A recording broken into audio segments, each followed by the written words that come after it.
Okay, so good morning, members and officers. Thank you all for your attendance this morning and welcome to this meeting of the Black Isle and Easter Ross Area Committee.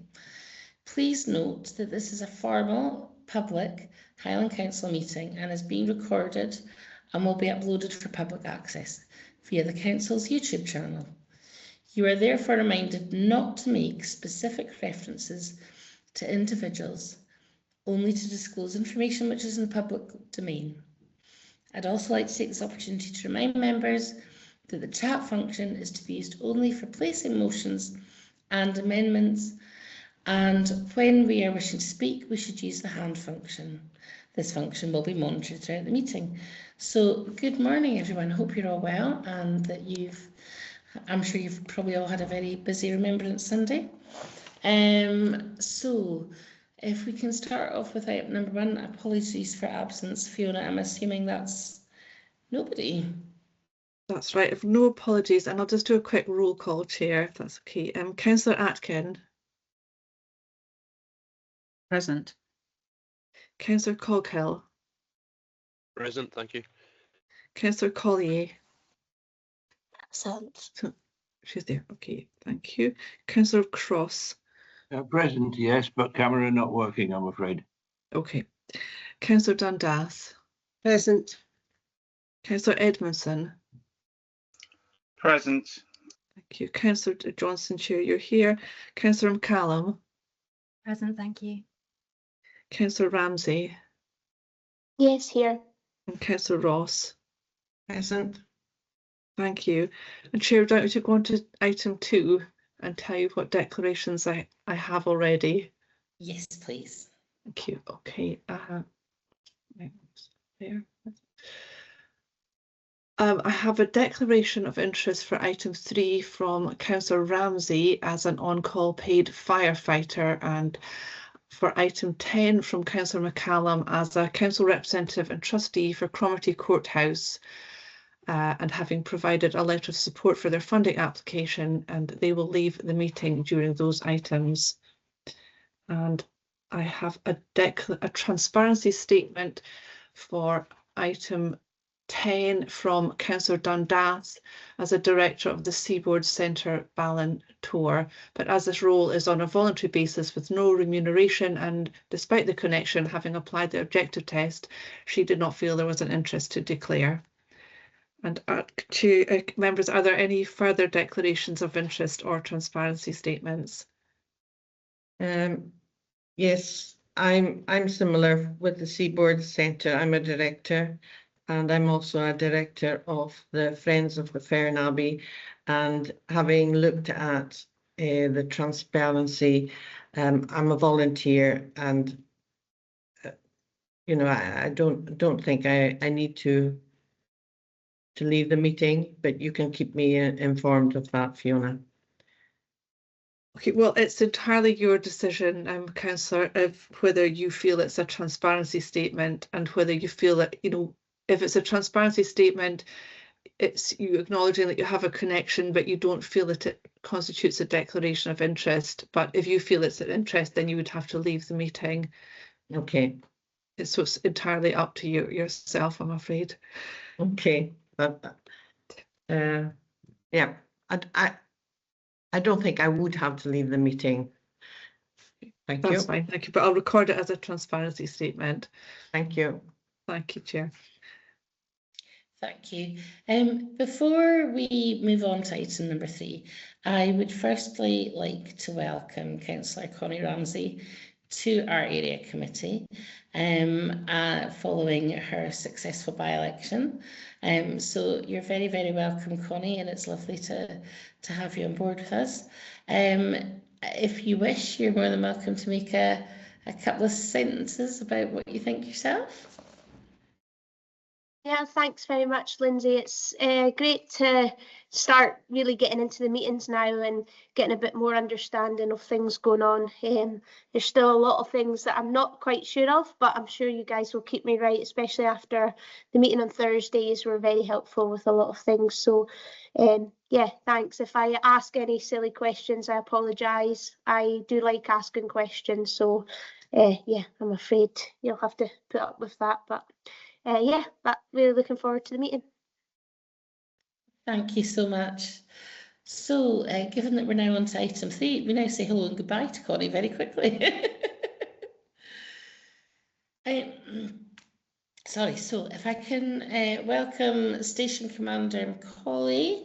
It's lovely to have you along this morning, and I believe you're here to present to the Fire and Rescue Services Area Performance Report, and then we'll be invited to give comment and scrutiny to that. Good morning, Chair. Thank you for inviting me along. It's lovely to meet everybody. I hope all councillors are well. Yes, I will deliver the report that has been previously submitted to you guys beforehand. I'll just make my way through it. I would ask if any questions could be held to the end for the scrutiny part of it, please. Due to the fact that the ward is divided between 2 station commanders, and there's also Group Commander Jamie Thrower who's in the call as well, in the event that I can't answer any of the questions, please direct them to him. So I'll just move on to the summary of the report overall. Throughout this quarter, between 1st of April and the 30th of September, we had 176 incidents across the district. 68 fires, 36 non-fire related incidents, 68 of which were false alarms, 21 were captured under the UFAS policy, 11 people being rescued by firefighters, and 5 people receiving first aid or hospital treatment, 12 people receiving first aid and hospital treatment, but it was non-fire related. Unfortunately, we were recorded 1 non-fire fatality as well in this period, and an overall of 79 home fire safety visits carried out, with 18 fire safety audits also. So I'll move on to accidental dwelling fires, of which there were 5 across this period. The majority are classed as low severity, requiring little or no intervention from the service going forward, with minimal fire damage. All accidental dwelling fires are followed up with home fire safety visits and agency referrals when required over this period as well, so I'm happy to confirm that. The accidental dwelling fire casualties was 1, and it was a non-fatal casualty reported this period. You had to go to hospital with a slight injury, which I'm happy to report on, which was a good outcome for that incident. Moving on to the non-fire casualties, of which there were 12. 1 fatal casualty and 10 people rescued by firefighters. We report 3 periods of first aid being given at scene, with 7 attending hospital with slight injuries, 2 with serious injuries across this period. Appears to be, unfortunately, those serious injuries, we're still making sure we're following up on those. Injuries of causes, we have 6 that are not known. There was back and neck, chest, collapse, construction, fabrication, and as we can see in the report. So moving on to section 6, deliberate fires. Across this period, we had 19, which is unfortunately seems to be an increase from previous trends. Although directly over the there seems to be an increase over the last 4 years, but a decrease over the last previous. As previously stated, referrals are made to other agencies for the work with other communities, making sure we capture and work together going forward with that. We had 0 non-domestic fires shown here. 4 non-domestic fires with apologies, 2 being industrial processes, 1 being manufacturing, and 1 covered under religious acts, which again is, I'm happy to repeat, is lower than the previous quarter, which is good. Moving on to the unwanted fire alarm signals, which is 21 over this period, a slight decrease compared to previous reported periods. Figures continue to remain low following the services change in the UFAS policy going forward, and the attendance at commercial businesses and workplace premises being the policy being demonstrated, which is good to see. We're seeing positive change there. Unfortunately, we've attended 12 road traffic collisions with quite a few injuries coming out of it, 6 non-fatal, 1 fatal casualty, and then people being rescued by firefighters. As said previously, there was 3 given first aid at the scene and 3 reporting to hospital with slight injuries, which is not what we want to see. And finally, moving on to the home fire safety visits, we had 79 safety visits delivered across the period, which is I'm happy to see being followed up on. we're getting better at enhancing our ability to identify and assess and support the most at risk of fire. The initial decline in referrals and home fire assistance with the new system being in place has started to stabilise, and it seems to be coming up to a plateau now, which is good to see. And then moving on to community safety engagement, just the last point here, we've had some good community safety engagement with some of the councillors present today attended some of our events. So obviously the station engagement with Fortrose Community Fire Station was a positive demonstration of the Tier 2 wildfire station. We had the Rosemarkie Gala as well, which was a very good event. The Freshest Fair at Allness, which again turned out to be a good engagement with members of the public, and the Invergordon Community Fire Station Open Day was a huge success also. So it was good to see that across the district for the community safety engagement. And I hope that's not too quick a whistle stop tour for the report. I invite any questions for scrutiny, please. Can I just say that was fantastic. I loved your whistle stop approach to that. Thank you so much. And before I hand it over to members for questions, I was just going to say I hope that Bonfire Night and this time of year hasn't been too difficult for members of staff, and that there hasn't been too much in the way of antisocial behaviour or inappropriate use of fireworks. Because I know it's always a difficult time of year for the fire service.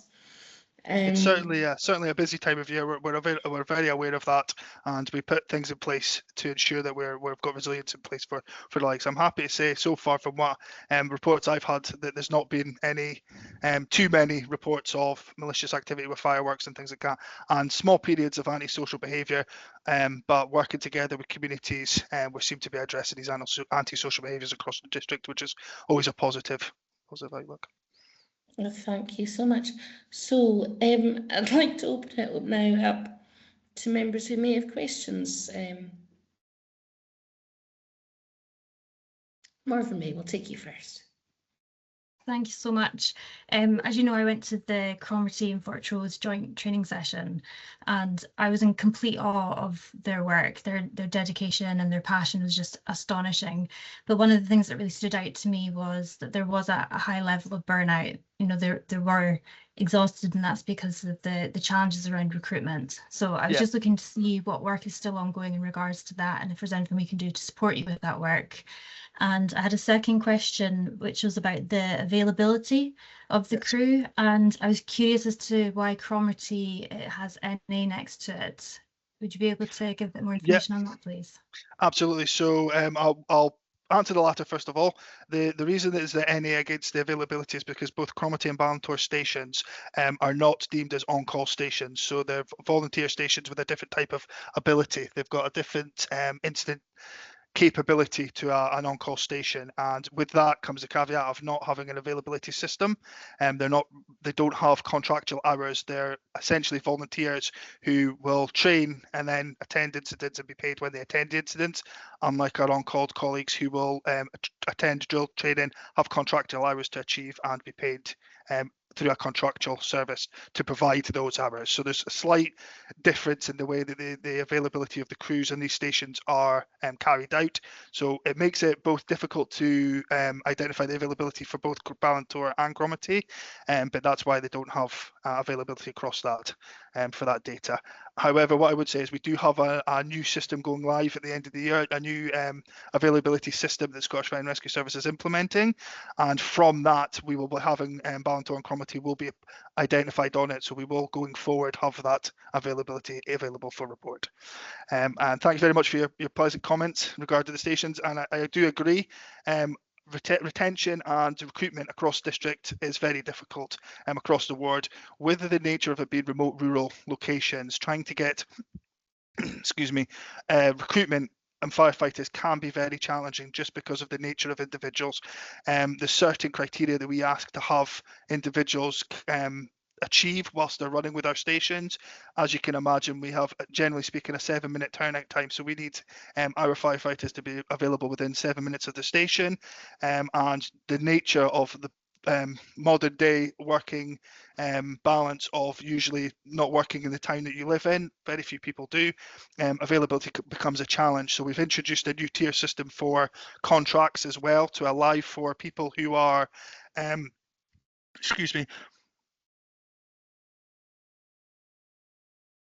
Apologies. So this new contract system allows us to invite people who say they work a 48-hour shift or 48-hour week within a village, being available for that crew within that village, and then potentially being available for evening and weekend in a different village. So we are trying to tackle this difficulty and its issues with availability, retention and recruitment.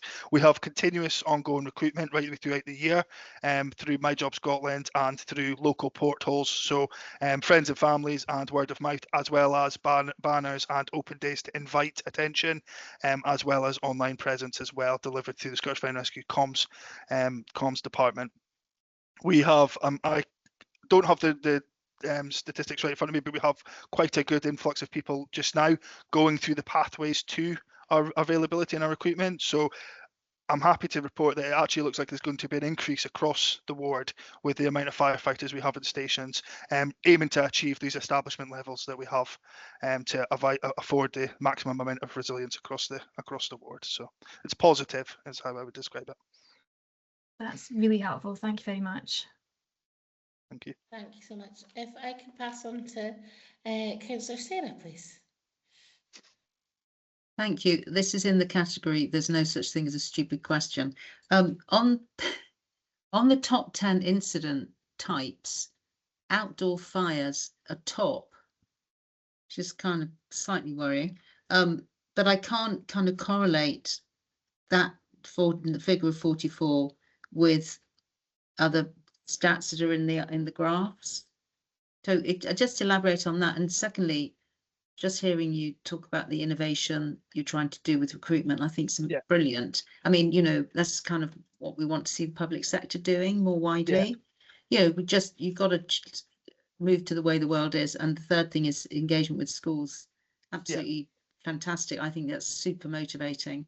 But I mean, I'm just concerned about this outdoor fire and what are we talking about? Wildfires, barbecues. Thanks. Yeah, not a problem. So I can see, it's a little bit difficult to follow.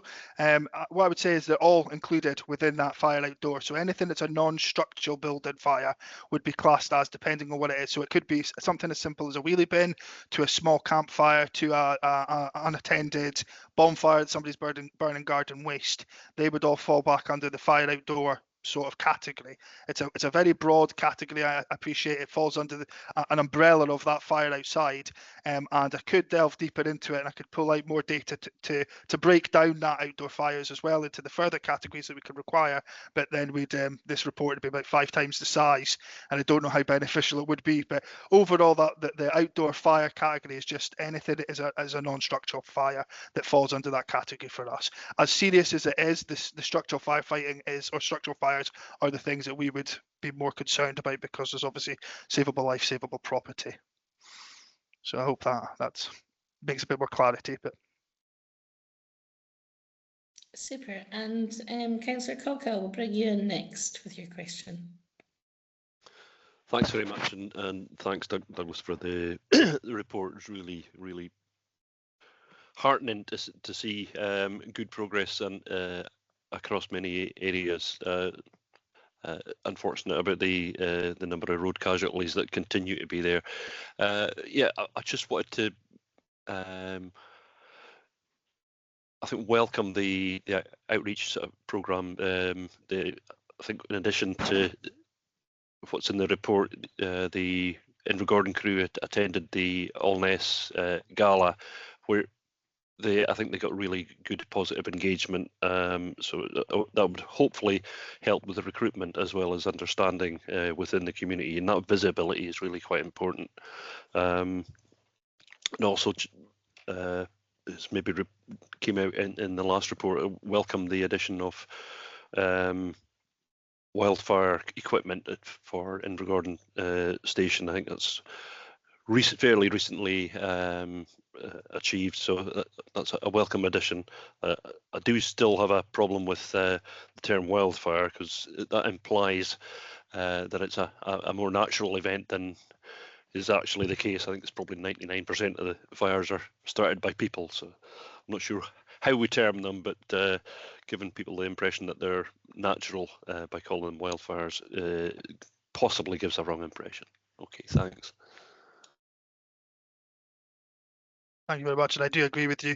It's once again a label the Scottish Fire and Rescue Service used to detail all of the types of fires, large scale fires, and the outdoors. And I would thank you very much for bringing the attention to the ATV and our wildfire capabilities at Invergordon.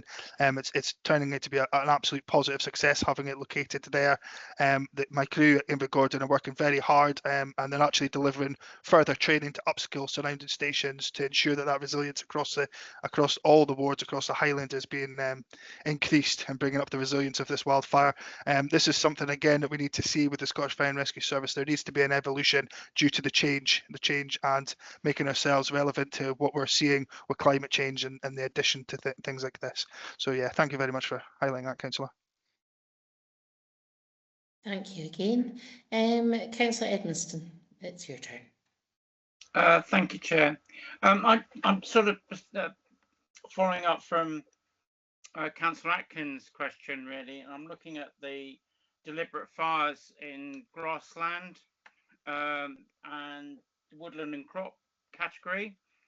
I'm just wondering how much of that is like in the housing estates or the burges that the council are responsible for and are probably not cutting as much as they used to. Do we know that at all? And depending on your answer, I might have something I'd like to add for members to agree to. Yeah, so what I would say at this moment in time, we don't have that information gathering mechanism. We do have location, we'll have OS grid referencing for where the location of the incidents are held, as well as what 3 words. But as to the jurisdiction of who the landowner is, depending on what is damaged and what is involved and the severity and scale of this incident will depend on the information passed. And we have what's called a hazard handover form within the fire service that when we return the control or the property back to the owner, at that point it becomes relevant to us who the owner would be, whether it would be council. I certainly couldn't comment on whether or not it's to do with a decrease in grass cutting across the district or anything like that. I'm unsure at this point. I don't have that data available to me. What I would say is it seems to be a decrease, a slight decrease compared to previous periods. So taken away from that, what I would say is potentially this isn't a relation to that because there's been a decrease as opposed to an increase in fires. However, I wouldn't be able to confidently say whether or not this was the reason this is occurring. And what I would say is this is again just the incident type labeling that we utilize when we attend fires. So depending on what's on fire, our officers that are in charge of the incidents have to go back to the station following post fire and carry out what we call an incident report, which is to detail everything that happened, equipment they used, to what was the cause and things like that to capture this data. And the grassland, woodland and crops is the selection of the category that they will utilize for something that is outside, that is grassland, woodland and crop. So unfortunately I don't have that data available to myself. Okay. Apologies.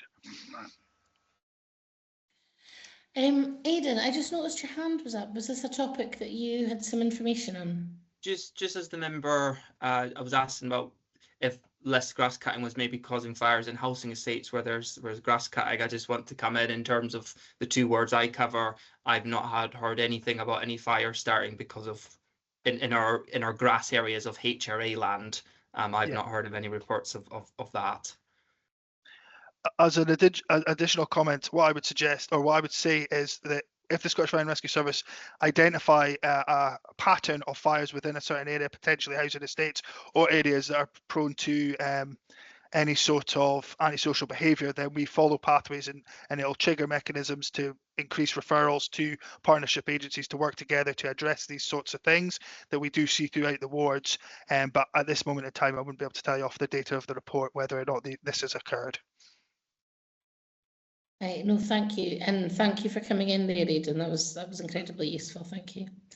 Marine, sorry, Councillor Ross. No, you're okay, Lindsay. Yeah, actually, Aidan and the officer have just covered what I was going to talk about, the deliberate fires, because we've had 1 or 2 in our council estates contain antisocial behaviour, but the officer has said that they're working in partnership with the police authorities and things. So thanks. Yeah.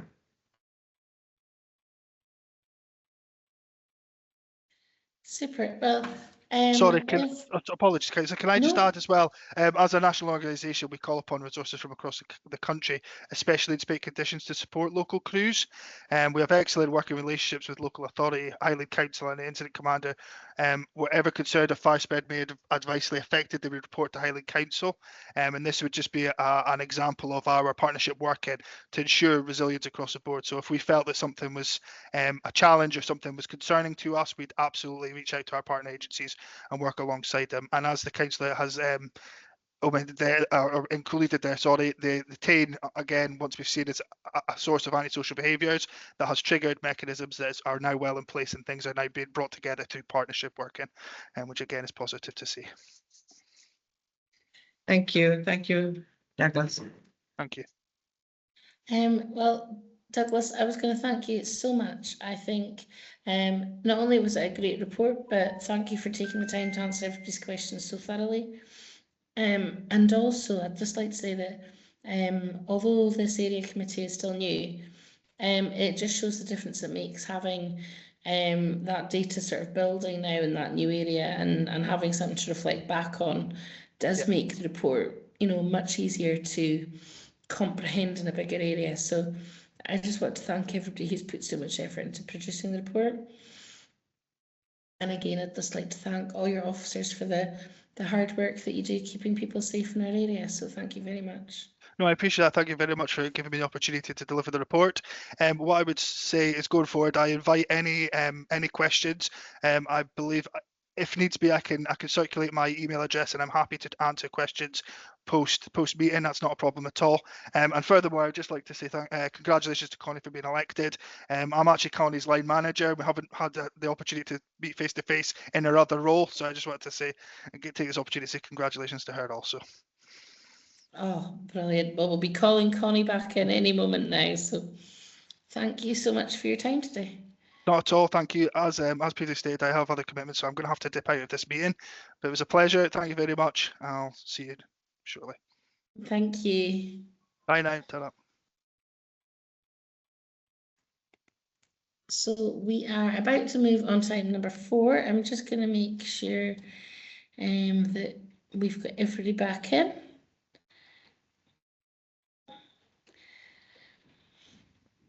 Oh, thank you so much. So we are moving on to item number 4. I believe, Maeve, that you're doing the presentation to this report. So welcome. It's lovely to have you here. And yeah, if we hand over to you, then we'll come back for the recommendations and the questions. Okay, perfect, thanks. Could I just quickly ask that permission is granted for me to share slides, because I currently, oh, there we go, perfect, thank you. Great. Okay, so hopefully not a very lengthy presentation from me, but I'll just go through the short-term lead control area item. So all area committees in the November-December cycle are considering an evidence-based report on what short-term lead evidence relates to their specific area. So for Black Island East Ross, I'll just quickly commence so it's on the public record as to what a short-term lead control area can and cannot do. So it will require that all changes of use from dwelling houses to short-term lets will require planning permission. Now, this shouldn't be interpreted as a ban. It's just a requirement that they will require planning permission, and those planning applications would be decided in accordance with the council's existing policies on short-term lets. So it doesn't control existing short-term lets. There's no retrospective application of this. No material change of use had occurred at the time of those previous conversions, so it won't apply retrospectively. It doesn't also apply to second homes, and it doesn't apply to other forms of short-term lets that already require planning permission anyway, such as purpose-built guest houses and purpose-built holiday homes, annexes, pods and chalets, because they already require planning permission because you're building something new in those instances. So it only basically therefore means that new conversions would require permission. And the policy that the council uses at the current time in Ward 20, Badenoch and Strathspey, has a few criteria where we actually support the conversion of dwelling houses into short-term lets, usually where it's evidence that this would be bringing an empty dwelling house back into an active use, or whether it's using a vacant unit above a town, city, or village centre commercial unit. So the process that we follow in any further designation of short-term let control areas is to notify and consult and provide a statement of reasons to the public as to why a council would consider this necessary. And we would then submit that to Scottish ministers, and after their approval, we have a final notice period to publicise that it could come into force. Now, members agreed in September that it would be for the area committees to first decide that process, and that E&I would take the decision to formally commence that process of evidence publication, gathering and consultation, and that E&I would then, having taken into account the feedback of a consultation, to decide on whether to continue, and then to finally designate and bring one into force if we were given approval by the Scottish Government. So the stage that we're at the current time is the very first line on this chart, so we're at the area committee stage. And given the timeline, it would normally take between 12 to 18 months from now for any short-term let control area to come into force. And it's only once they're in force that those planning applications would actually be required of any future conversions. So the report in front of members today looks at how the evidence speaks to Black Isle and Easter Ross specifically. Now, this table is taken from the report that was brought to members in September, but I think it's very helpful to show you, relative to other parts of Highland and to Highland as a whole, where you are and where your housing market is in the grand scheme of things. So the East Ross housing market and the Mid Ross housing market, if we look at the very top line, they're very highly contained.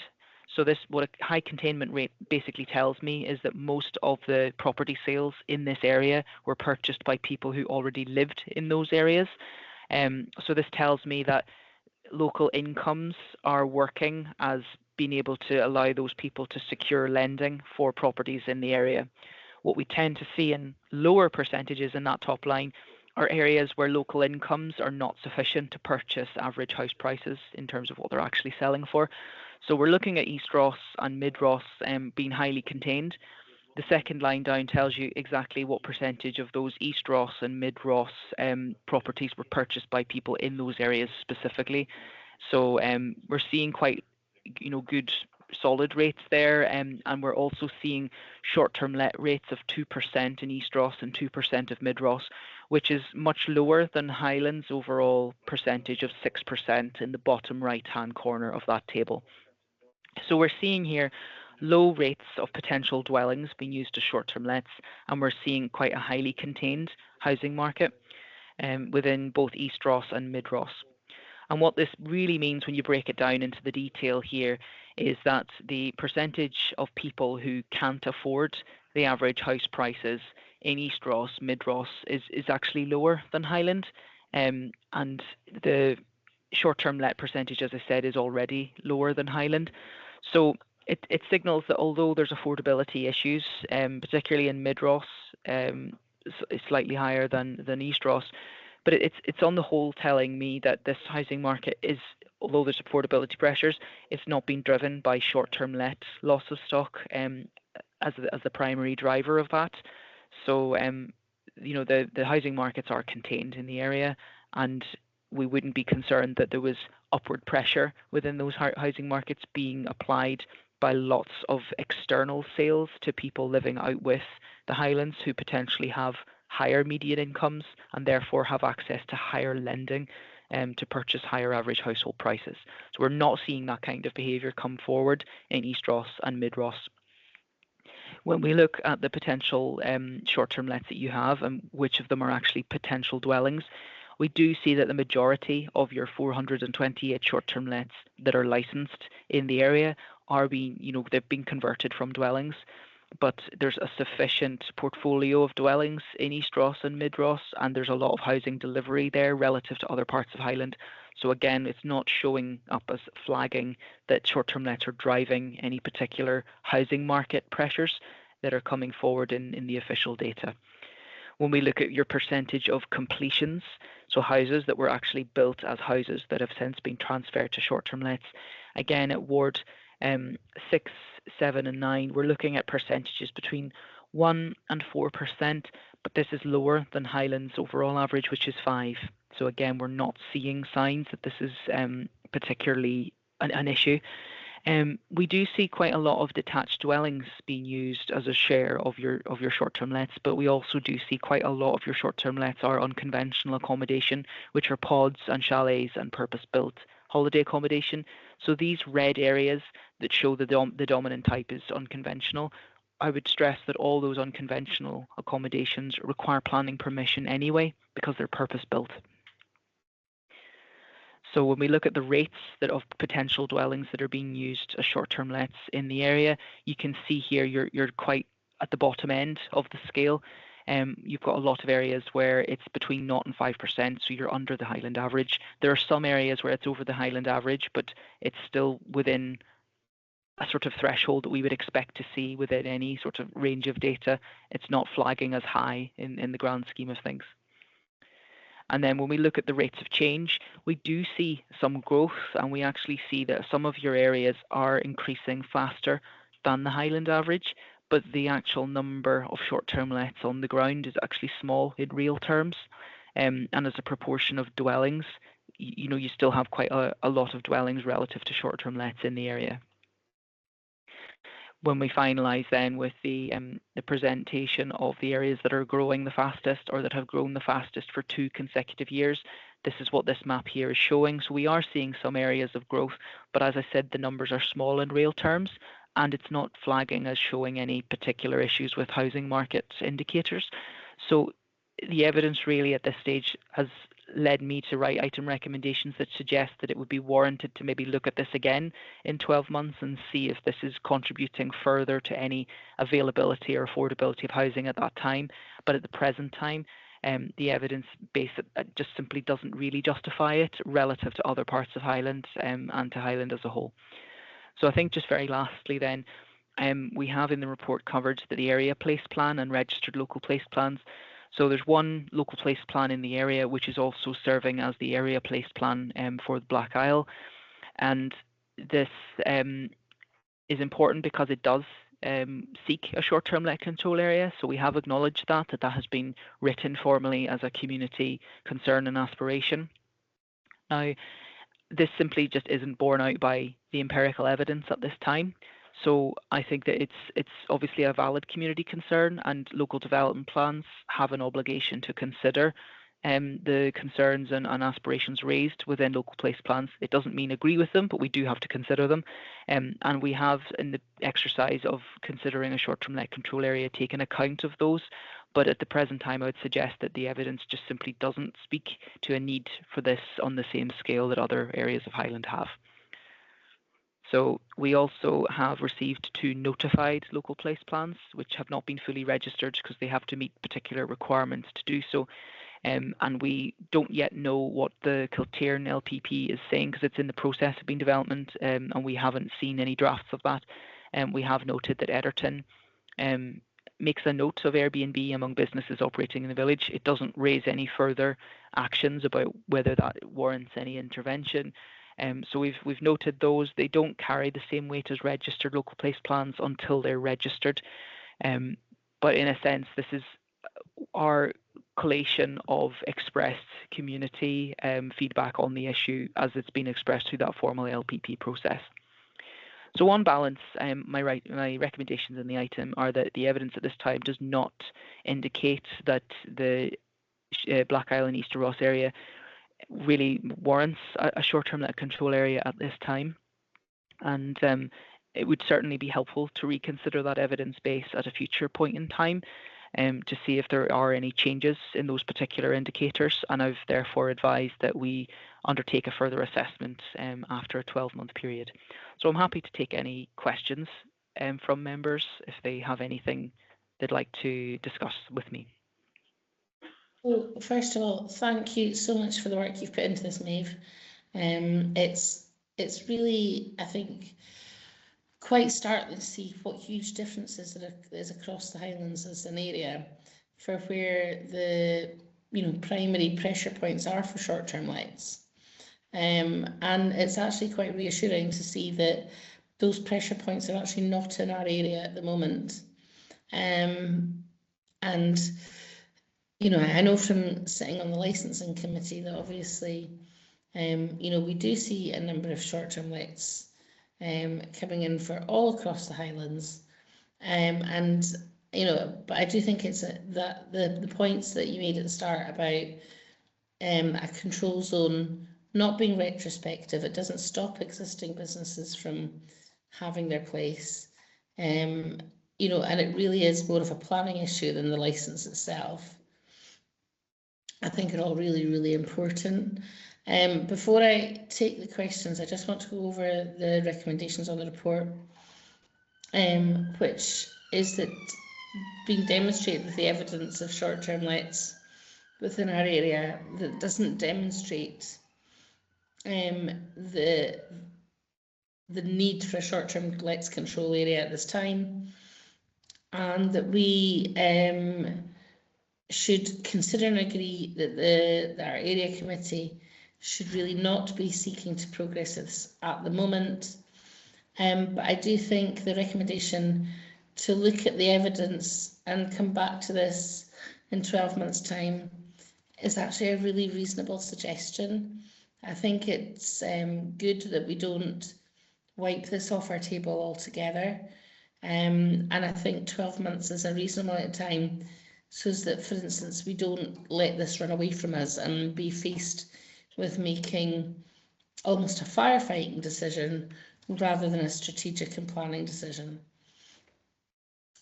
All that being said, I will open it up now to members. So, Councillor Atkin, if I can pass to you first. Thank you. Is the screen going to be removed from the? Yep. Oh yeah, are you able to stop difficult to sharing see now, people. I Maeve? can stop sharing. Yep, absolutely. Super. Thank you. Thank you for this. There was one element. This was a fantastic paper at full council. I mean, this kind of granular evidence is, I mean, honestly, it just was brilliant and startling, as Lindsay has said. My point here is, obviously, I'm Black Isle, and we have to be mindful that this has been raised as an issue within our local place plan.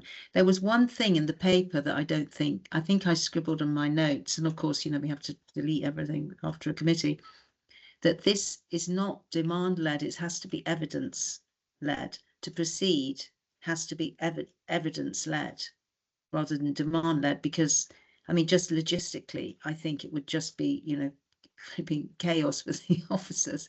I mean, we have to be pragmatic as well. However, my question here is, I noticed on the asked you at point 3, a short-term let area covering all or part of the Black Isle and East Ross area. If I go to the Black Isle, which looks, you know, small, but we'd say there are 150, you know, if we exclude chalets, pods, etc. But if that 150 were in one village, that's massively impactful. But across a whole ward, it probably isn't. You know, do you know what I mean? So yeah, if we, in a year's time, really double down on the analysis for our ward, I mean, particularly, and it was, say, one village, Ock or wherever, is it possible to then say, well, we want to designate a particular area, which is quite tiny, or is that just going to make life so complicated?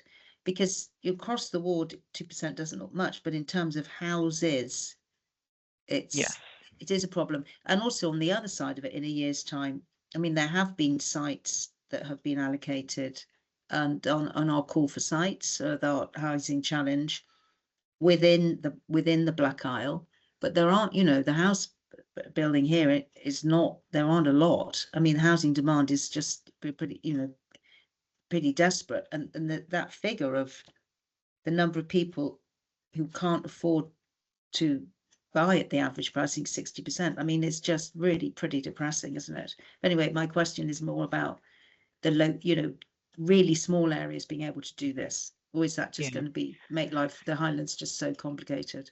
Well, you could do it. I mean, the smallest short-term let control area that exists in Scotland by area is actually the city of Edinburgh's, but it covers their entire council, and it's an urban example.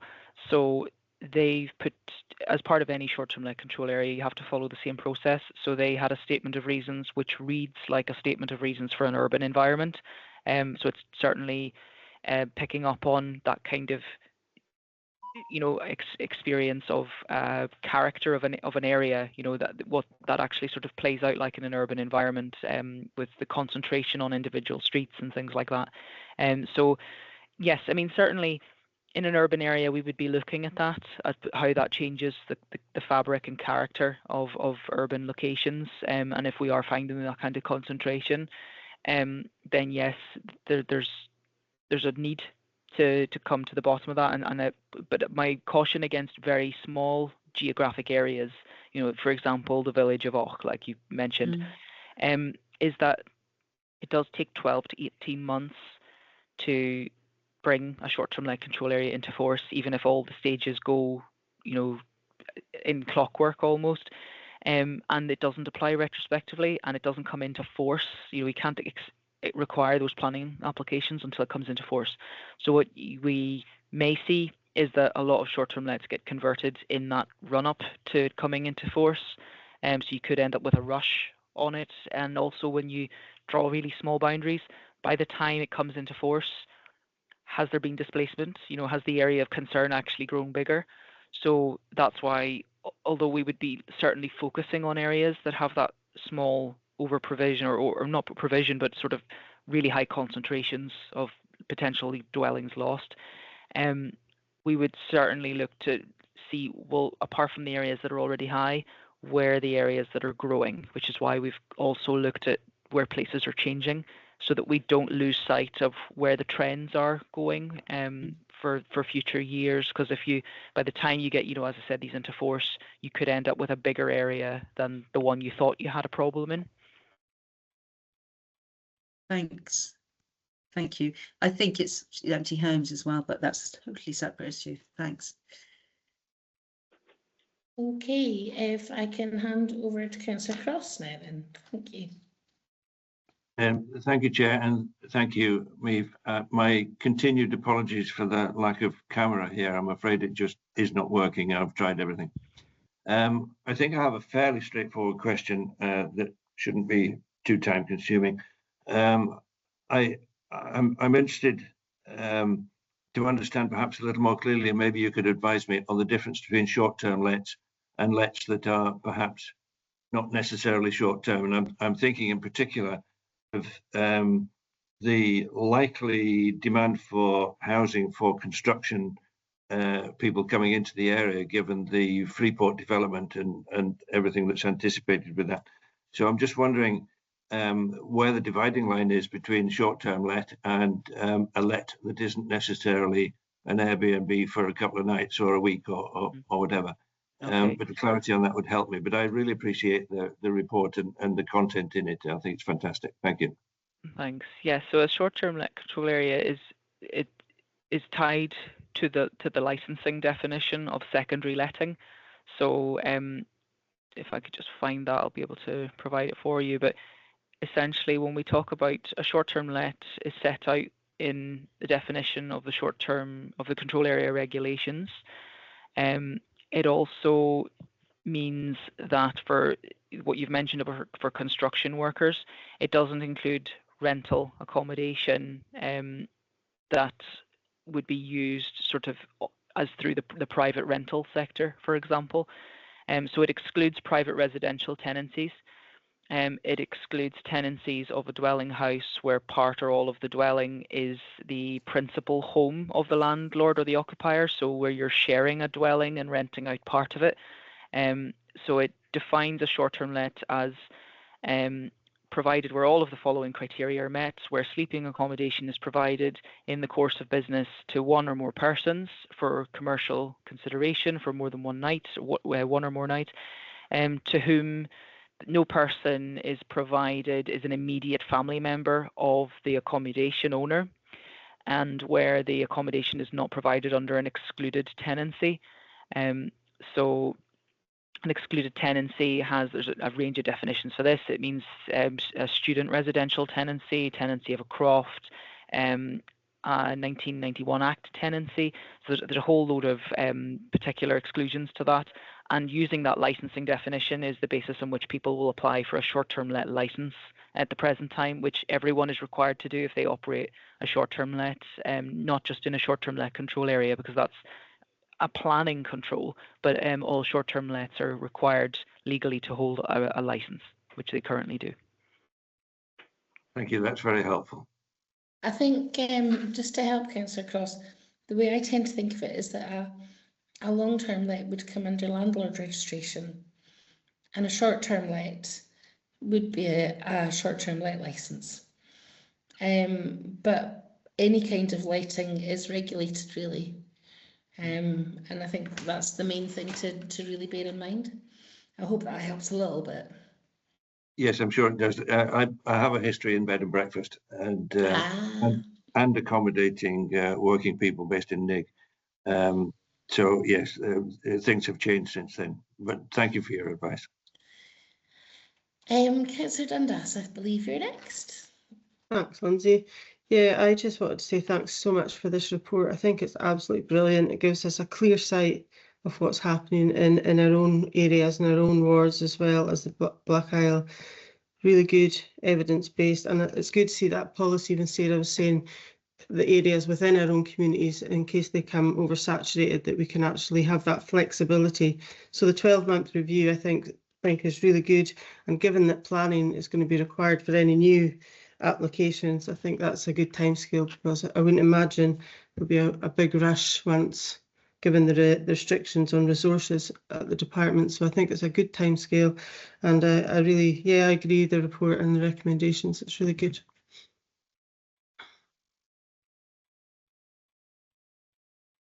Thank you. That's great to hear. Thank you. So next would be Councillor Edmonston. Thank you, and thanks for the report. I always like data and maps and figures. I'm just I'm quite happy to go with the recommendations of the report too. So I think it's sensible at the moment just to keep a watching brief on the whole thing.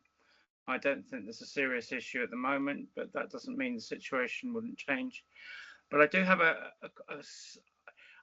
I couldn't quite understand why. I know it's part of the ward, but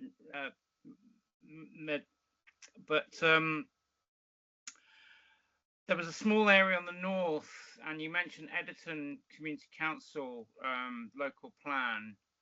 Now, it so happens that our ward actually includes parts of Editon, Ardguy, Strathpeffer, and I think that's it for other community council areas, but nobody lives there.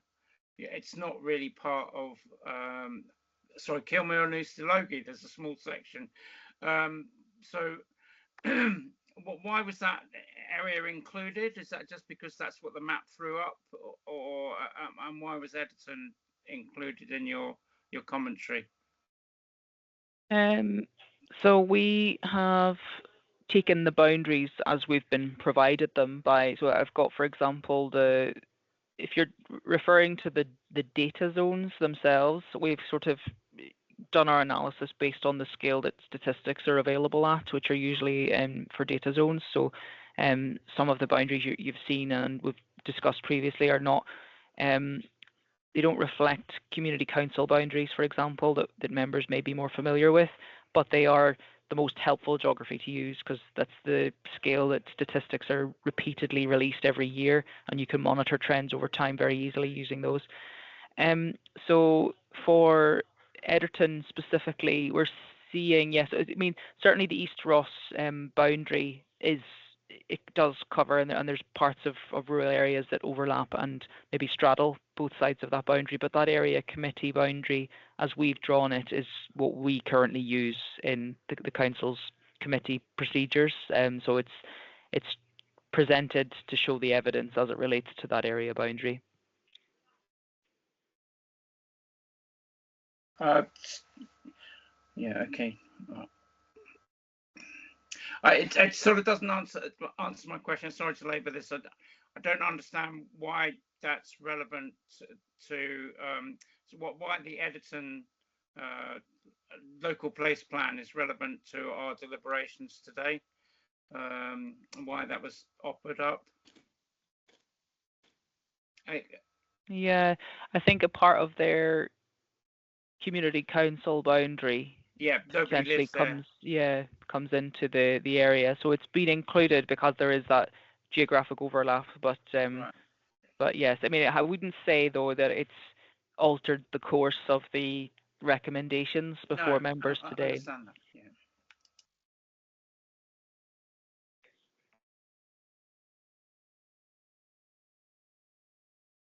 Sorry, I'm blithering away with my microphone on mute.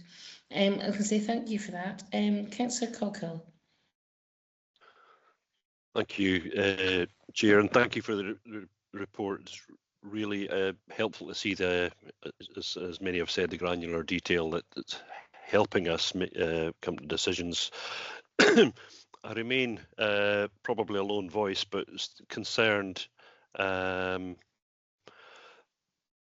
Well, as I understand it, having a short-term let control area is not a ban on short-term lets, but a means of determining or choosing whether to allow a short-term lets for us. I'm also concerned that the time it takes to set up a short-term let control area means that it's difficult to be reactive. You know, when an issue is identified, you know, we're kind of the horse is bolted before you shut the gate, and that just worries me. That if we did have a control area, we would probably still continue to allow short-term lets, but we'd be in a position to be able to react immediately where we saw an issue. So that's the kind of gist of where I'm coming from. I'm also a wee bit worried that whilst the Black Isle local place plan identifies that it as an issue for certain areas, that seems to be, you know,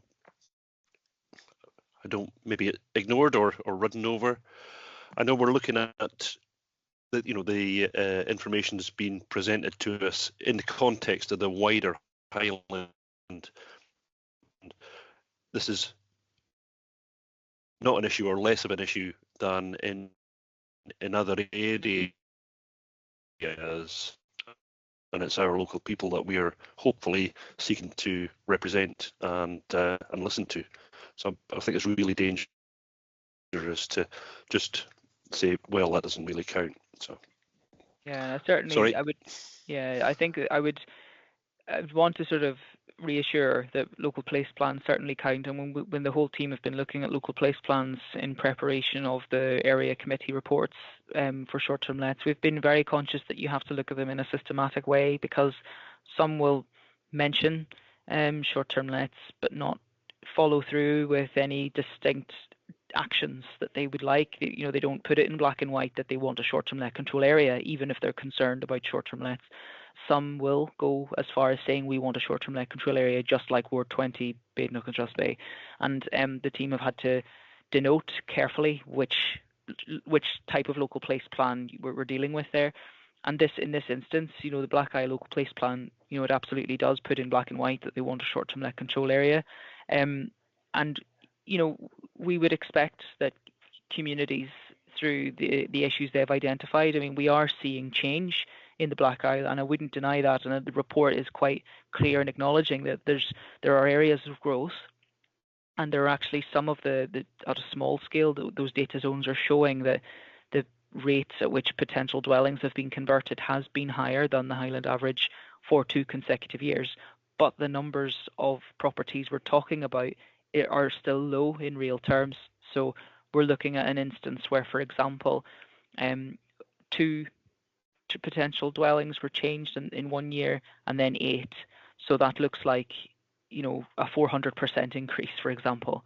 But it's, or sorry, a 300%, but it's not really equating to large numbers on the ground. So certainly that's why we've come to the view that this is worth reconsidering. And we know that as the Inverness Cromarty Freeport, Green Freeport becomes, progressing and more likely to have a role in the economy over the short term, there is going to be a need to keep a close eye in this area. There's no doubt about it, and we don't yet know what type of accommodation needs that particular industry have, and maybe short-term lets are part of what they need. So I certainly wouldn't want to commit to this process without the evidence in the Black Isle and Easter Ross area signalling that it's actually flagging any particular concerns for housing markets indicators, because even if the local place plan wants it, we still need to follow the same process. We need to go through the consultation and have a statement of reasons. And if the statement of reasons doesn't follow strong evidence, it's going to be challenging to communicate to the public why we think it's necessary. And it's going to be challenging to communicate to the Scottish Government why we think it's necessary. So relative to other parts of Highland and to Highland as a whole, as an officer, all I can advise is that I just don't think the evidence for this particular area signals that it's a warranted intervention. But of course, we do recognise that local place plan priority and concern, and I think it's reasonable to assess this in 12 months. Thank Thanks you. very much. That's really helpful to highlight where you're coming from, or where the evidence is pointing. That it's helpful to be able to rehearse that for everybody to understand, not just us here. And I think at the moment, one of the things that I think is incredibly beneficial to bear in mind is that, because I do sit on licensing committee, is that the short-term lets, the licenses, what that does at the moment is it ensures a certain standard of the property. It ensures that it's safe and warm and hospitable for our visitors to come to. It ensures that the fabric of the building is up to standard. And it also ensures that the person running that short-term let is a fit and proper person to be engaging with members of the public like that.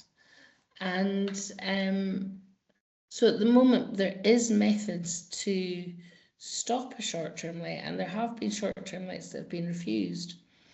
I mean, it is rare, but it does happen if the circumstances are already not right for there to be a short-term let.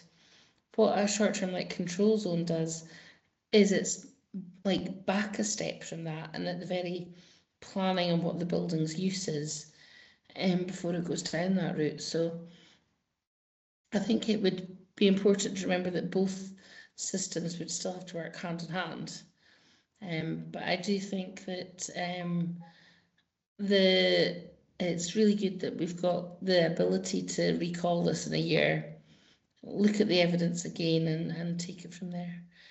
Councillor Atkin, I can bring you in again.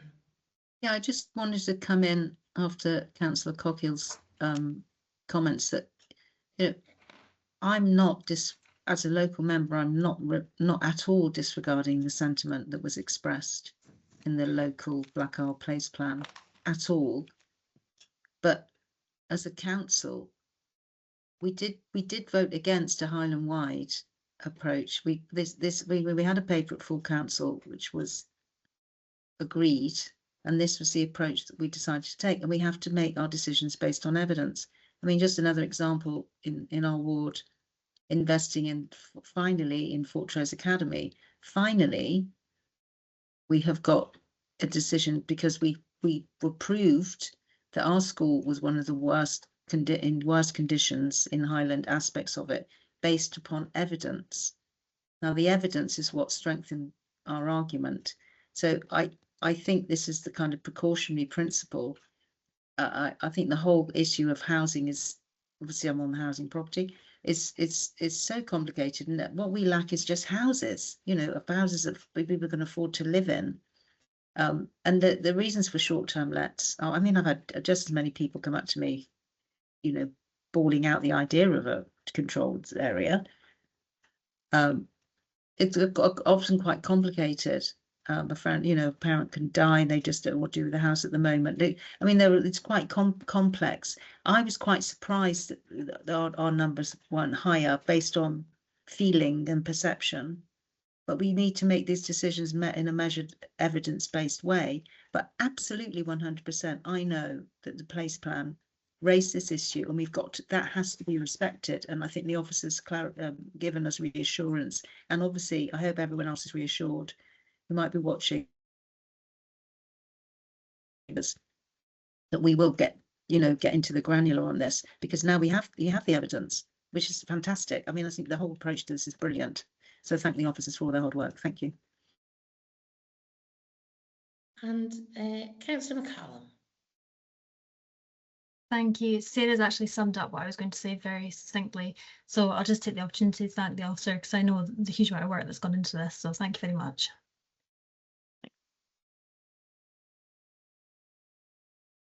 Fantastic. Thank you all for your inputs into this. So I just want to very quickly, are we all happy to agree the recommendations on the short-term let's control area, and that we're not going to pursue it at the moment, and basically we're going to look at it again in 12 months' time? Agree. Agree. Agreed. Agreed. Agreed. And agreed. Super duper. Maeve, thank you so much for your time today. I really, really appreciate it. And actually the depth of information in the report was incredibly helpful in making our decision today. Yep. Thank you, members. So I believe we're now moving back the way to what was item number 4, to the solar PV arrays for the Tame area. Thank you, Chair. And Matthew Hilton, you're here to present to us on this, yes? I am indeed, yeah. There should be some slides which the clerk was going to share, I think, or I can share if I've given permission to.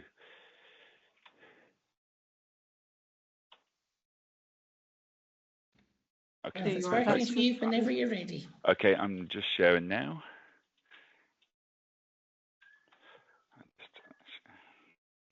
It should just be loading. Excellent. Can I just check everyone can see those? Yeah. Perfect. Yeah. Excellent. Today I'm just going to talk briefly to the paper in front of you. What I'll start with is just a sort of brief background of the Innovation and Investment team. We're a fairly new team. Well, we've just come up for a year old this week, actually. We were set up as part of the Highland Investment Plan as a way of revenue generating money for the council. Initially, we were set up with about 5 projects. They're on the screen today. I don't plan to talk to them all. There's 2 which are important to note, though. There's the utility scale solar PV, which is the work stream I'm leading on. To date, most of my work has been around the Longman landfill site and looking at a fairly large solar array on that site, upwards about somewhere between 10 and 25 megawatt array. That work is ongoing. Then the other part of the work stream I'm involved in is the very last one, the investment pipeline, where the members agreed that to kind of look at alternative options of where other sites we could bring forward and do revenue generating. So in August, ENI, the first tranche of investment pipelines were brought forward, and that was Tame North and Tame South. The 2 areas are shown on the screen now. The Tame North is just lies to the north of the railway line between that and the Firth, and is a relatively small site just north of the Scottish wastewater treatment works. Tame South lies almost directly to the south of the railway line between what is the Council Roads Depot Recycling Centre and the Glenmorangie Distillery. I'll give you a bit of background on both of them. In terms of Tame North, this is quite a large part of the ground. I should note, both of them are common good land, which is the reason for the report today. They're both held as investment land within the common good portfolio. The Tane North is a grazing let which has been let for a large number of years. It is quite a large size, about 5.3 hectares, and it obtains about a yearly rent around about £1,600 a year to the Common Good Fund. The work we've been doing is been looking at potential for other options for that site, and we have spoken to Scottish Southern Energy about exporting electricity from that site, but due to grid constraints and distance to the grid connection, that has proved infeasible. However, we have been in discussion with Scottish Water, who run the wastewater treatment works, which is just to the southeast of the site. Scottish Water have a fairly advanced roadmap to net zero, where they're looking at across all of their estate to generate renewable energy to run and operate their plant. They personally have delivered about 95 renewable schemes, mainly solar, across their estate on land they own. However, their land constraints around Tane wastewater treatment plant are fairly limited, and they have no ability to deliver any renewables on their site. However, we've been in discussion with them, and they've provided us details of their energy demand, and we have done some modelling around that with industry standard modelling, which show a small array, about 220 solar panels, would meet their what's called their base load of their energy on site. We've taken that 220 panel sort of requirement and have done some mapping work and to sort of the sort of size of the site that would take. As you can see on the plan on the right hand side of the screen, 220 solar panels will take about 0.34 of a hectare of land, which is a relatively small part of the overall grazing let. And which is a bit, if the project proceeds, this mainly the paper today is to get authority to proceed with the Common Good consultation. It would be on that basis, so it would be a relatively small part of the grazing let. I think it's about 6% of the total grazing let. We would look to take out of that grazing let and look at raising additional revenue for the Common Good. Taking a relatively small area like that out of the larger Common Good, at this stage, we don't think would have a major impact on the attractiveness of the rest of the grazing let, and we would imagine it would the remaining grazing let would achieve a similar sort of figure as the 1,600 as you currently achieve on that land. Just looking at a bit of the history of this site, we've done some work on that, and it's noted that there was a previous plan application for a solar array on more or less the same area of ground. This was a Highland Council plan application back in 2019. I understand that the council achieved plan permission, but the project didn't proceed because there was no grid connection because of the constraints on the grid. So that's just a bit of history of the site. So, as I said, if we proceed with this after the Common Good consultation, we would be looking at it as what's called a direct wire. So we would feed directly the wastewater treatment works in a sort of behind the meter approach. It will generate about 120,000 kilowatts in the year for community energy, which could then be used at that site. As part of the ENI paper in August, there was a brief timeline, as kind of indicative timeline to the work. We're currently at the Q3 2025, looking at the Common Good consultation, and that's what the recommendation is for today.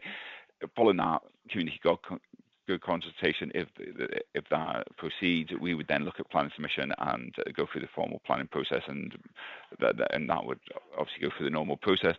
Then tendering construction, and we would ideally our timeframe for delivery is Q1 2027. So that would be commencement of generation in 2027 and the commencement of revenue generation for selling the power to Scottish Water.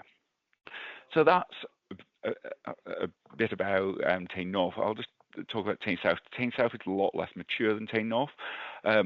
Again, it has been held as a grazing let and offered as a grazing let for a number of years. It's my understanding this hasn't been let for grazing for a number of years. I think it's at least 2-3 years because there's not been that much interest in the site. It has been offered at considerably less than Tane North. It's only about £600 a year it's been offered for, but it still has achieved little interest. As part of my initial work, I've been doing some work on the title of the site. There's been a bit of ambiguity about what we owned and what the common good owned. I've done some title work, and the heavy red line, which is shown on the plan, is more or less the precise title, whereas the green sort of hatched land is what the council previously thought was common good land. So it's slightly larger than the land that we've historically held on the common good register. I've passed the common good officer, I know is on the call today, and the Terra Tracker team this data, and the Terra Tracker team will update the mapping in due course. Just for completeness, we don't own the bit to the kind of the northwest of the site, which is the one with the blue circle, the pond in the middle. That is owned by a third party. It's a Highland food company, I think it's called, off the top of my head, but we don't own that land. So it's the sort of red sort of area on the site I've been looking at. Just we've done a bit of history on the site. Again, part of the site did achieve planning permission back in 2019. They were virtually run simultaneously, Tane North and Tane South, for the previous plan application. Again, the council was the applicant. Again, the project didn't proceed because of the constrained grid at that time. However, what the work I've been doing is looking at this as a private wire offtake, and this time with the Glenmorangie distillery. I've had various meetings with the distillery. They're very keen on looking at using renewable energy to decarbonise and achieve their net zero ambitions on their site. This is something they haven't done on any of their the wider ownership. The Louis Vuitton group haven't looked at doing this on any of their wider ownership, but they're very keen, and we've signed non-disclosure agreements, and they've provided us their data. Only in the last couple of weeks we've got their data, so that, as I say, it's a lot less mature, this project. We're just about to start the modelling to find out exactly the sort of number of panels we need on that site. But as I say, the site has the potential to generate quite considerable power off that site, and it would again be run as a direct wire sold directly to the Glenmorangie distillery. Again, Ian and I had a fairly brief sort of timeline for doing all the process. Again, we were at the Common Good consultation at Q3 2025. The actual generation would just be slightly behind Tane North, just because of the ongoing discussions with Glenmorangie, and just that work is ongoing. So we would look to generate in Q2 2027. So that's a bit of background on the site. So today, all I'm really asking is for members to note the progress of the work we've done to date. We are still doing some modelling. There's mainly a lot of financial modelling about the sort of potential revenue this could generate for the Common Good Fund. And once that modelling is progress, I would take an action to come back to members, maybe hold a bit of a workshop to talk about the common good benefits we could achieve from this project. But as I said, mainly at this point, all we're looking for is members' approval to commence the common good consultation and then report that back in a future date. And thank you, really. That's all I have to say at this stage. Thank you.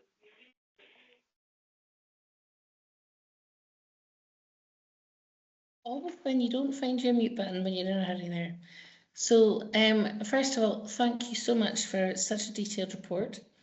I think personally, I find it amazing that so much benefit could go to the common good and so much energy can be produced without actually having much impact on the availability of the land or much change of use. I think it feels to me like a win-win in many, many ways. I think it'd be really useful to hear from the local members first. So if you don't mind, Councillor Cockle, I'm going to take Laura and Marine first. So Councillor Dundas, if I can give you first crack at it, please. Thanks, Lindsay. Thanks, Matthew. It's really good to see this coming to committee today. It's been talked about for many, many years. So I've just got a couple of questions. I hope you don't mind. I wondered why Scottish Water are only choosing to use a small percentage of the site on the north site and only use the 220 solar panels and not more to generate more. I'm keen that you've noted that the funds will come to the common good. And do you have any examples of other areas when it comes to the common good? Can we ring fence any community benefit in the common good for certain projects within the town? And with it being such a small percentage of the field, does that mean that then we would lose the rest of that field to the grazing let? And what else have I got noted down here? Yeah, the consultation, what does that look like to the public? And will it explain that there will be community benefit to the common good? Because I think it's really good to be transparent to the community for the benefits of this, to make sure that there's a balanced decision made when it comes to the consultation. I think that's all at the moment. I might come back in once I hear some answers, if that's okay. Do you want me to take those first, and then we'll come back to the next one? Okay. Yeah, thank you for your question. I'll do them in order. The reason that Scottish Water is only taking that to power is they have what's called their baseline demand, so what they need to run the site on a daily basis.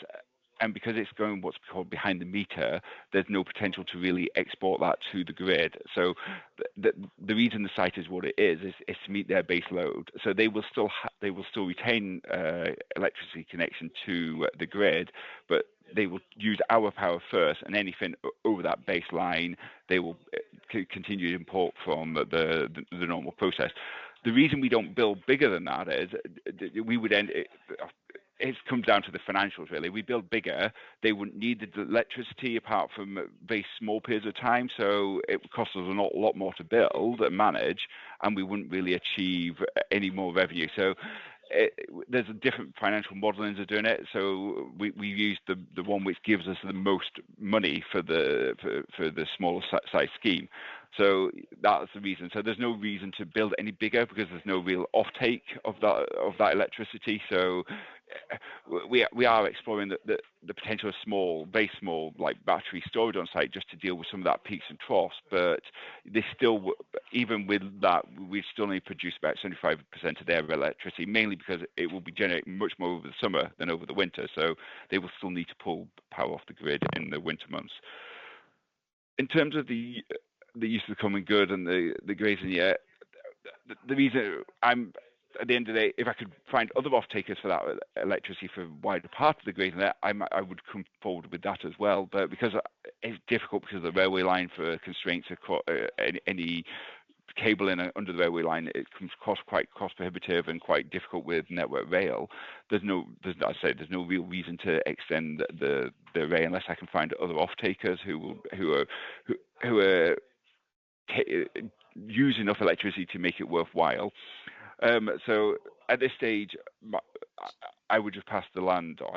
The idea is we would just take that part of the land out of the grazing let, so the grazing let would remain as it is. So I'm open to other ideas for that grazing let, but that's not the work I'm doing. So, but it is purely about potential off-takers.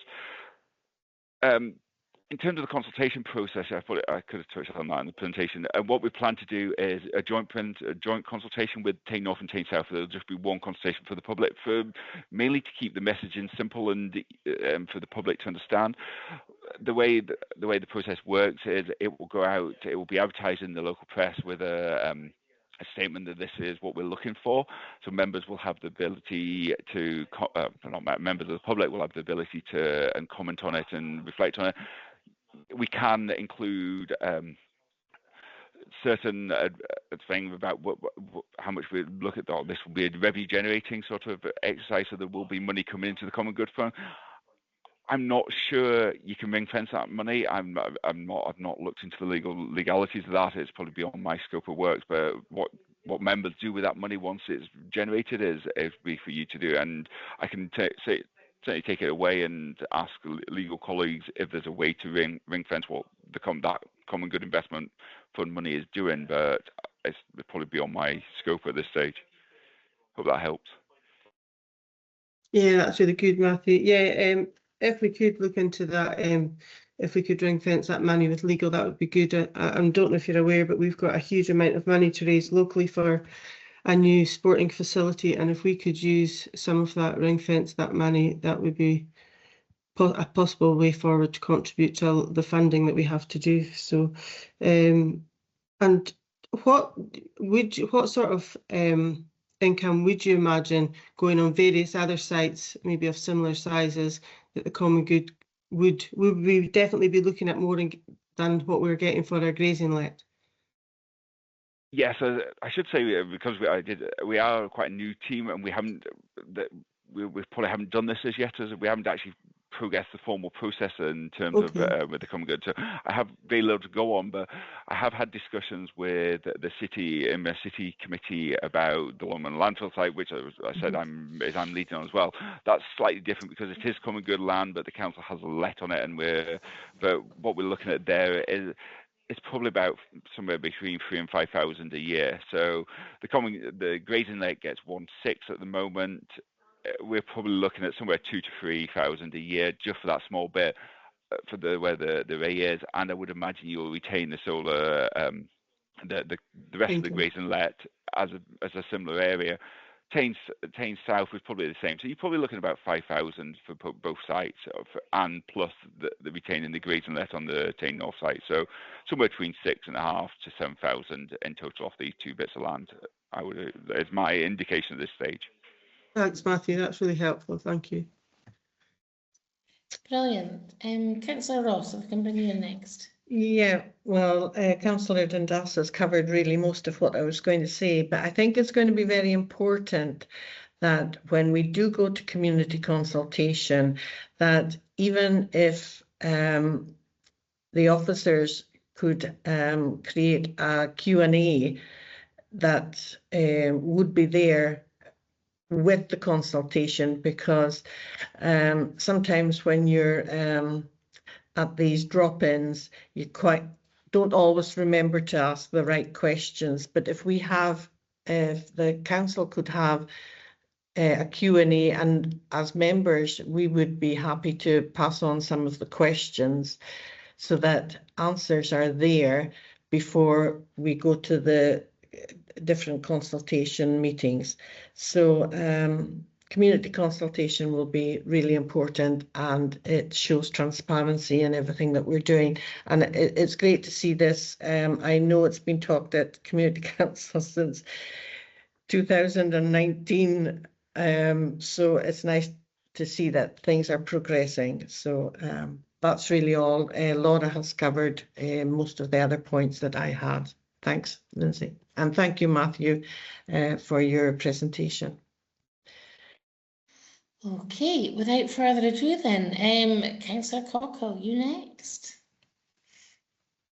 Thanks very much, Chair. And thanks, Matthew, for the really excellent presentation. It's really quite exciting, I think, for the Tane community. And I was just a couple of wee sort of concerns, I guess, is how to get the power from Tane South, which is north of Tane North, getting that up to Glenmorangie. There's a bit of a ransom strip in between us, so I don't know quite how that's going to be managed. Maybe I shouldn't highlight that, but and also wondered, and I think you did mention the rest of Tane South, Tane North, north of the railway. I think you've highlighted that there might be difficulty in exporting power to Glenmorangie as the other potential customer for that, and putting that under railway. I don't know what level of discussion or how helpful or not the Network Rail have been. I've heard Network Rail being cited as an issue in other areas, but I'm not sure what the reality of that is, to be quite honest. So it'd be helpful if you could help with that. Thank you. Yeah, no problem at all. In terms of the ransom strip, that is kind of why we did the title search quite early on, to see if there was a whole ambiguity who actually owned that land. So, and there was a thought we owned it, the council or the common good owned it, and so we did that title search. Obviously, we don't own it, which could be a problem, but we've been discussing with Glenmorangie, and they actually own the land to the south of Tyne South, so the bit between the common good ground and down to the Liddell, I think it is. So they own all that land, so we can actually run an underground cable in their land, which takes us back into their site. So there's no potential ransom strip issue, and it's one I've been quite conscious of and aware of. We've had discussions with Glenmorangie. I actually met them just last week on Friday, and where we were discussing the routing of the cable, and they're quite content we can get it through their land right to their where their plant room is without too much issue. It would be, I say, it would be an undergrounded cable, and we're looking at routing of that. The exact routing is still to be agreed, but there didn't seem to be any concern with them that we couldn't get that cable to where we needed to without any real issue. I'd say when I started the project, I did look at both bits of the land and looking at Tyne North, the whole potential of the whole, generating on the whole of the North. It transpires Glenmorangie don't need as much power to do all that, and Tyne South is likely to meet their bulk demand. So we don't really need to do cross railway line. I have looked into it. Network Rail, I have in a previous role I had in the council, I had a quite good contact with Network Rail. We have discussed it informally, but you're looking at about £1 million to put a cable under the railway line, which would preclude the project advancing if we did that. So at this stage, all the Glenmorangie power would come from Tyne South only. Hope that answers your questions. Thanks very much, Matthew. That's really helpful. And that £1 million, that sounds like a significant barrier. And if they don't need the power anyway, okay, thank you. Councillor Atkin. I just want a quick reminder that a lot of the issues around this will come up in planning, which is, quasi-judicial.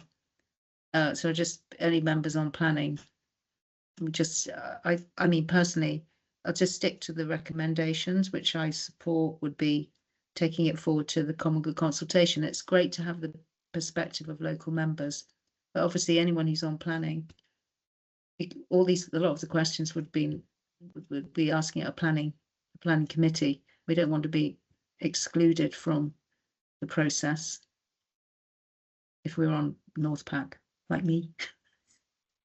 Thanks. Thank you for Thanks, that Sarah. very wise and sage advice. And Councillor Edmonston, if I can pass over to you.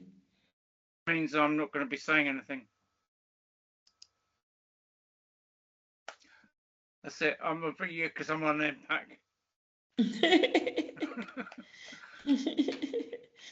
Do you agree with the recommendations, though?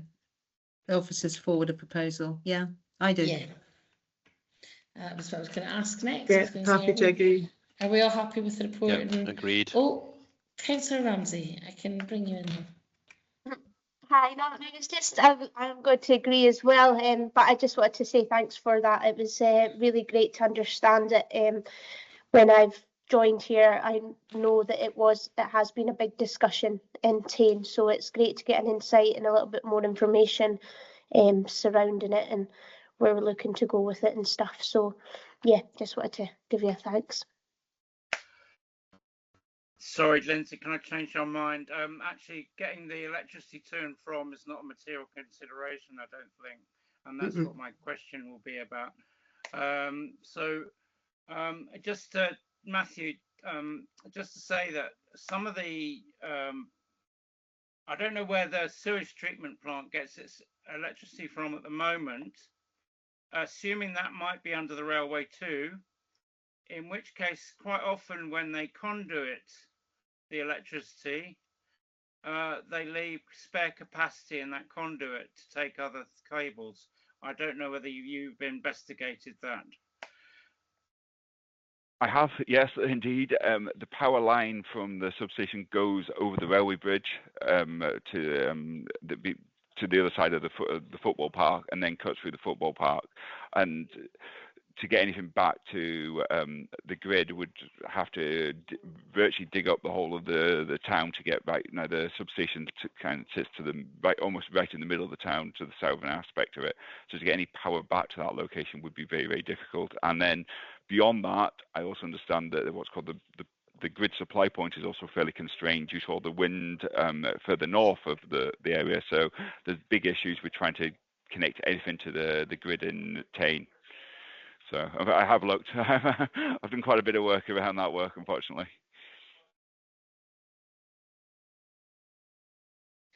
Fantastic. Right, and last but not least, Councillor Cockle, I'll let you have a second bite as well. That's very generous of you. Thank you. One thing I forgot to mention was, I mean, clearly there's going to be a lot of learning from this, and just a plea to have some of that learning available to both ourselves and wider communities, and in terms of a case study, so that we can go back and look at it and take some of the lessons from it, because it's going to be really helpful for everybody. Thank you.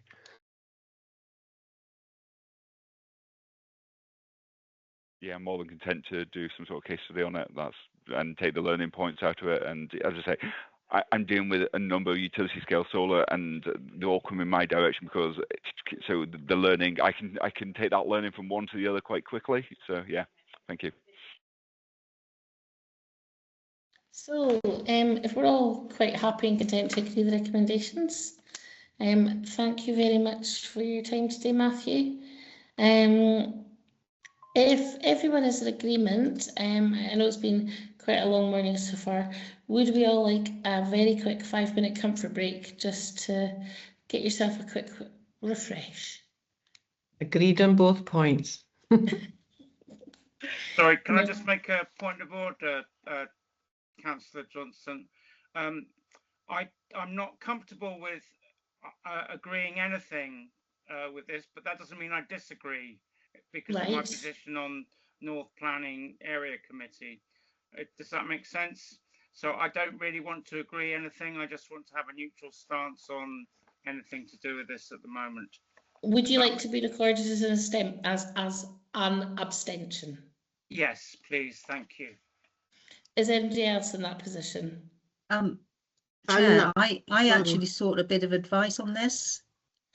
Okay. And we're not deliberating on planning. We're just agreeing to run a common good consultation. I haven't expressed a view on the merits or otherwise of anything. It's just agreeing that the recommendations are to agree a consultation. But I mean, I don't see any reason why somebody could step out of that, though, Lindsay. Chair. I mean, it's fine as long as if I'm going to come in and bang on about I hate this, I don't like that, etc. That's not being impartial. I'm being impartial because I'm agreeing the recommendations, which is to run a common good consultation for the Tain area, and that's where it begins and ends, really, for me. I mean, I'm more than happy for anybody to abstain, because obviously that's not going against the recommendations. So the recommendations will flow regardless in that case. So if John is content to have an abstention, I'm more than happy for that. It's not a problem at all. And thank you for stopping me in my tracks. You're quite right to. Councillor Dundas. I just wanted to be transparent, and I'm on North Pack, that although I was asking questions as to community benefit, it's for the community's benefit that I was asking that, so that they understand, and it's just the recommendations. I'm agreeing to bring it forward to a consultation, so I just wanted to make that transparency statement. No, that's absolutely fine, and thank you for doing that. I think it makes it very clear. So in that case, the recommendations are agreed. I'm quite sure the officers will have noted everything there. And if I'd say, could we all be back by sort of 10:02? Would that be acceptable? Perfect. Thank you, Chair. Thanks, Lindsay. Thank you now. Cheers. Thank you. So thank you all for coming back so quickly from our little break there. I believe we're now moving on to item number 6, which is the housing report, and it is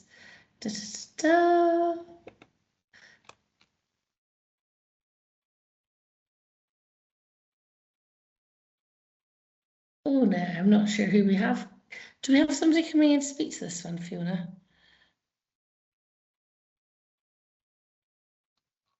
I'll just check for Was you, it Chair. Aidan? Aidan's online. Yes, yes, it would be Aidan. Housing. He was here a minute ago. There he is. Hello! You're giving us all little frights there, Aidan. Just keeping us on our toes.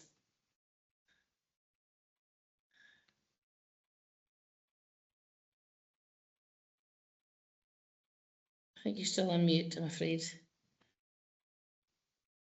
You'd think after 7 years you'd learn how to unmute yourself, wouldn't you? Do members want me to get permission to be able to share the report, or do they all have it in front of them and I can just go through it there? Can you share, Aidan? Is that okay? Yeah, If you could I could get share, permission that'd be to share, better. please? Is Aidan able to get permissions?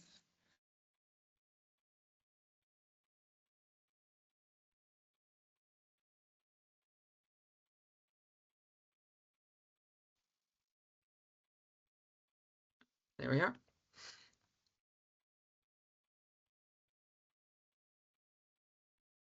So can we all see the report? Brilliant. Right.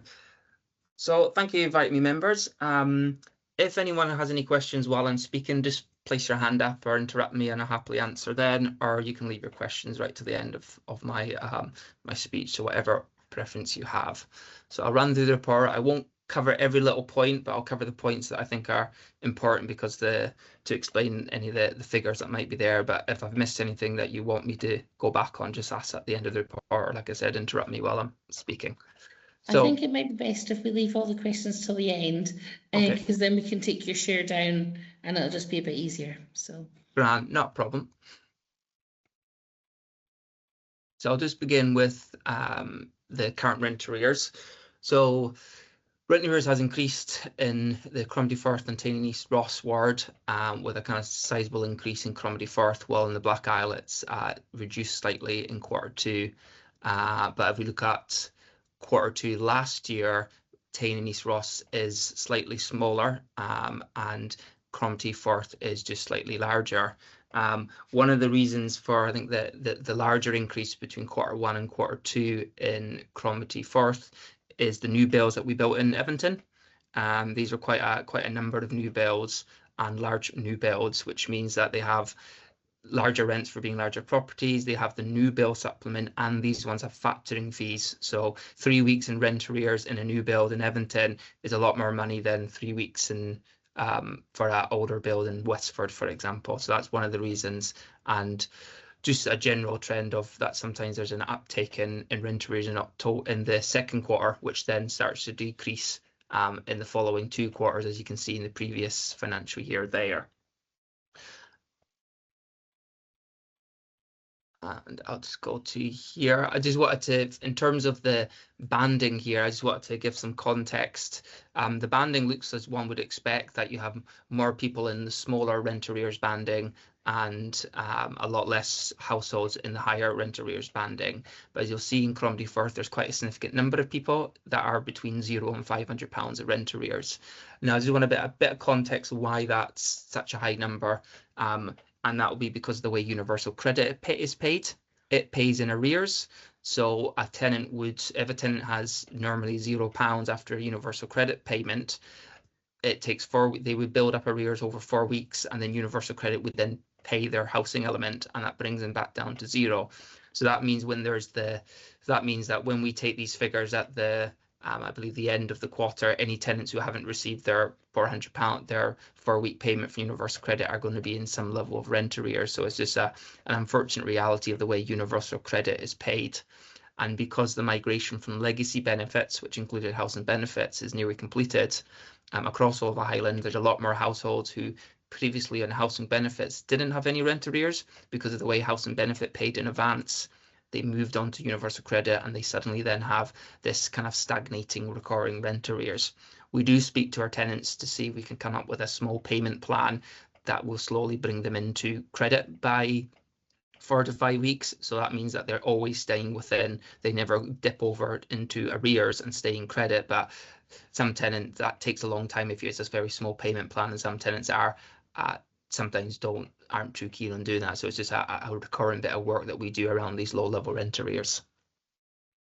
The next one in table 4 is about rent actions.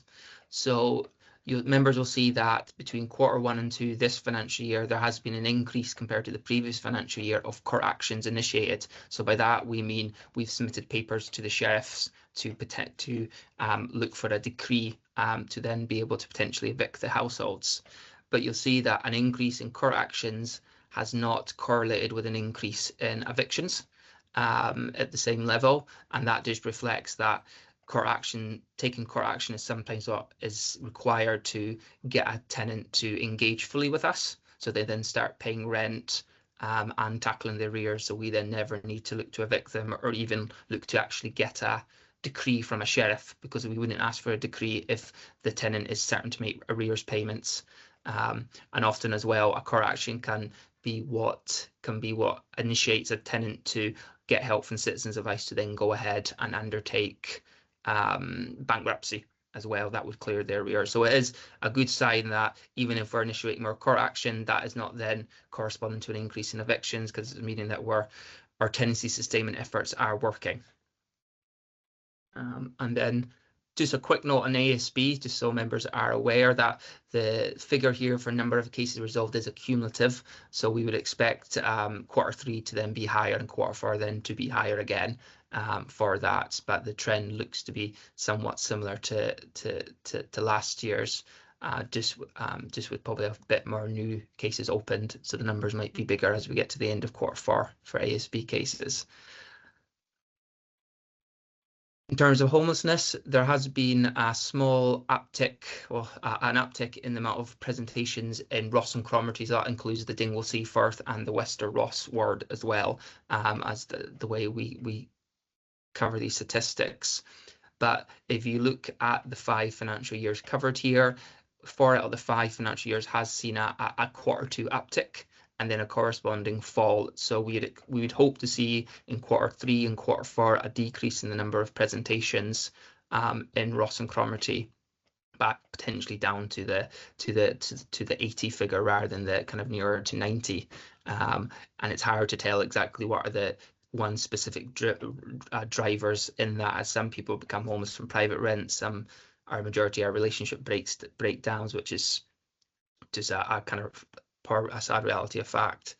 Then the last table I'll speak about is time spent in temporary accommodation. This is a Highland-wide statistic, as this is how we report into the Scottish Government. You'll see that for the last several quarters, over 2 financial years, we've been stable around the 200 mark, and there's been an uptick to 234 days that a household will spend on average in temporary accommodation. This is in part due to the way the calculations are done by the Scottish Government.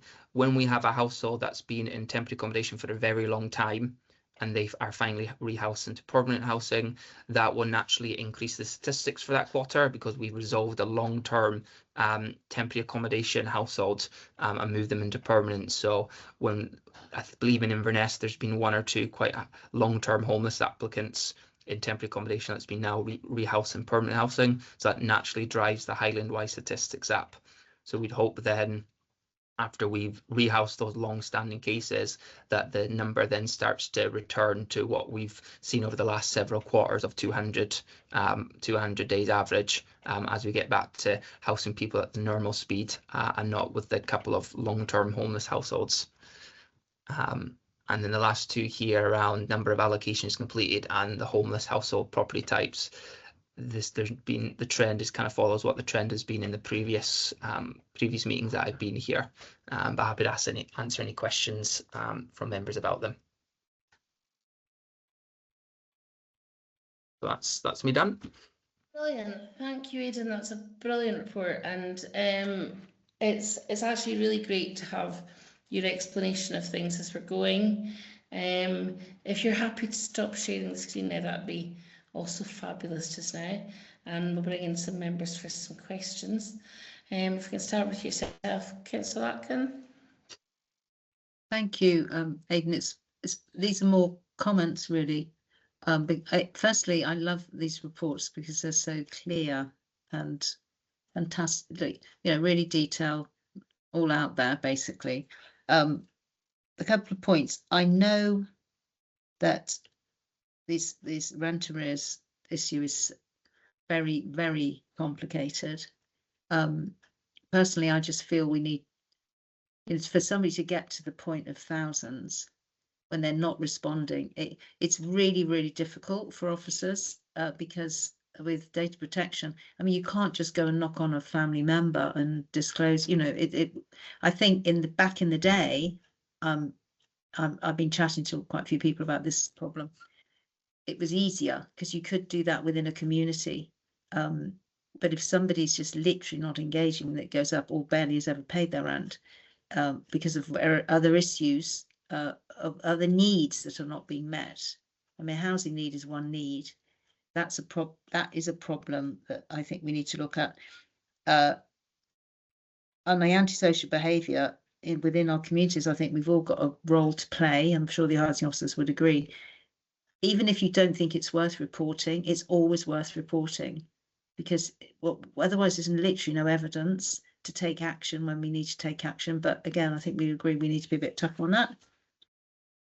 Is on this report is the majority of our allocations are now, I mean, the majority on this report are to homeless applicants. Really, really difficult.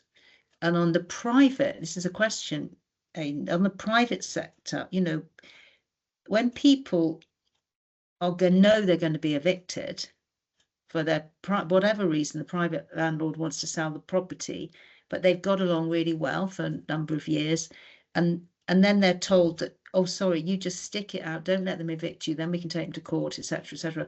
People don't want to fall out with a landlord that they've had good relationships with for years, yet we know that they're imminently going to be homeless and under huge pressure. But why is there that lag between you're not justifiably homeless because you're not giving your ex-landlord a hard time? I find that really difficult, a really difficult area, and I've had a few cases where that has happened, and they just don't want to cause trouble to somebody that they've got on well with. For whatever reason, the house needs to be sold. So your thoughts on that would be really appreciated. Thank you. Yeah, I can do that. So in terms of the Highland White policy that we have, in asking our tenants to remain in the property until they until their landlord gets an eviction order from the tribunal, that's in part that we have a duty when someone is threatened with homelessness to prevent their homelessness, and especially in some parts of East Ross, we are able to do that by asking people to remain in their private tenancy for longer, as we have a set of point category called notice to leave points. So when you have a valid notice to leave, that then can run after the notice expires when they're going through the tribunal. That gives them 30 points, which in some areas of East Ross can help you achieve an outcome prior to actually having to leave the property. So there are times where we've been able to secure allocation for people in private sector through non-homeless allocation because they have these extra points, and had they left when the notice to leave expired, then they would have went into homelessness. But because they've had to stay a bit longer after the notice to leave, we've been able to secure a property because the extra points that they get from having those 30 points. So it can come in handy in terms of allocating to someone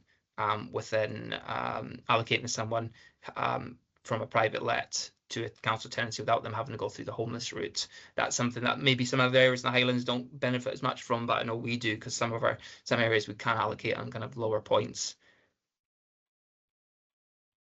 It creates conflict and expense, though. That's my point. No, anyway. I do appreciate it, but for us as a homeless service, it's and a housing option service, it's focused to try and prevent someone's homelessness. So it's the tenant that we're kind of focusing on. And there are, in the policy, if there's a situation where we believe that the tenant could face serious harassment or the remaining in the property could be very detrimental, we can then provide them with temporary accommodation straight off the bat. But that's just because anything we have to kind of have a holistic approach. But there is within the policy, there is that as well, if we feel the conflict could result in kind of harm to the tenant. But in most cases it doesn't get to that, but we just have something there in case that becomes an issue.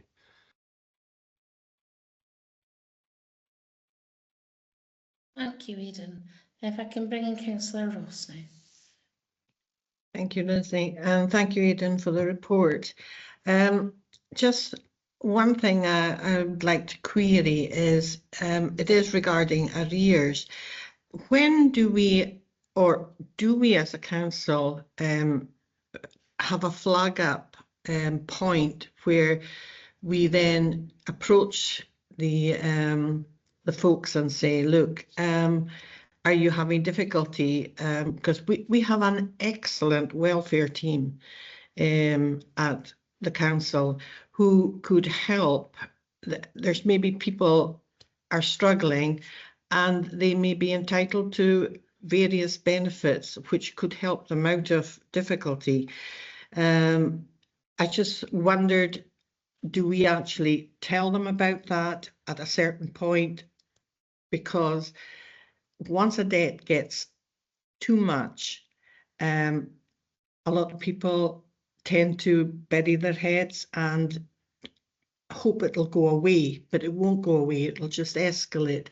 That's one question. And I have to agree with Sarah too on the eviction side of a private property they're going into council house. It does in small communities, and I've experienced it in our own community not that long ago, where there was great relationships between the landlord and the tenant in the private. He was wanting the house back, and then it took over a year before they got into a council house, and relationships fall down. And it's not just the relationship between that tenant and the landlord, it spreads in the community. So I don't know if there's ways. I know you've explained it, and at the end of the day we have to find homes for people who are needing homes, but it is a problem, and I think it's more a problem in small communities than maybe elsewhere. So thanks, Aidan, anyway. To answer the question about the welfare support team, so whenever we speak to tenants about the rent arrears, be it when they're at very low level or much higher, part of the conversation that officers should be having, or when I speak to them myself, is that we'd offer them a referral to the welfare support team. Especially when they're in much higher rent arrears, we'll usually say, there might be an option for bankruptcy, and we would offer to refer them to citizens advice as well. If they don't want referral, usually for myself, for example, when I send a letter out following a conversation with me, I'll usually put the CAB details in so they can contact themselves. But with the welfare support team, if someone says, yeah, I'm happy with that referral, then we would just make the referral, and the welfare support team would contact them. But that is kind of throughout the conversations, officers should be mentioning that when they think it's appropriate. And I believe a lot of our standard letters that we send out will mention these options as well, either giving them the direct details or encouraging them to contact ourselves so we can then discuss and make the referral. So it's kind of interweaving throughout the process to discuss CAB and welfare support referrals. Thank you, Eden. I have used the welfare support team for a few people over the last year or so. Excellent team. So yeah. Thank you. Oh, I have to agree with you. They're absolutely wonderful folk, and I think it's not just the fact that it can look into what benefits our residents might be entitled to, but also the other discounts and the other services that can make a huge difference to a family's finances as well. So on that note, Councillor Dundas. Thanks, Aidan. I just wanted to ask a question about the rent arrears and the lag when they're coming off the old system and going on to universal credit. They automatically then go into arrears for possibly a month, as you said, and then you offer them to be able to pay a little bit bit more each week. But within that time, are they still receiving rent arrear letters? I'm just concerned what kind of pressures and stress this is putting on people that really aren't in arrears. It's just that lag and how the system's set up. And if they don't catch up within that month, are they continually sent rent arrear letters all the time? So we have our what we call a REM 1 and a REM 2, which is these automated letters that are sent out when you're in arrears for 1 week. You get your REM 1. Then if you're in arrears for a second week, you get a REM 2. And then after that, any other future letters are manually put out by staff. We have no control about how we put out the REM 1s and 2s, so no staff member can stop a particular tenant getting one. And this has, I think, been discussed quite a lot in the past by policy management. There's no easy way to to tell the system not to send out to this group of people because X or Y is happening. So it's just gets sent out to every tenant. A REM 1 is sent out to every tenant who is in 1 week in rent arrears, and then their second week in rent arrears, they get a REM 2. So that means those who are transitioning from legacy benefits to universal credit will receive a REM 1 and REM 2 letter.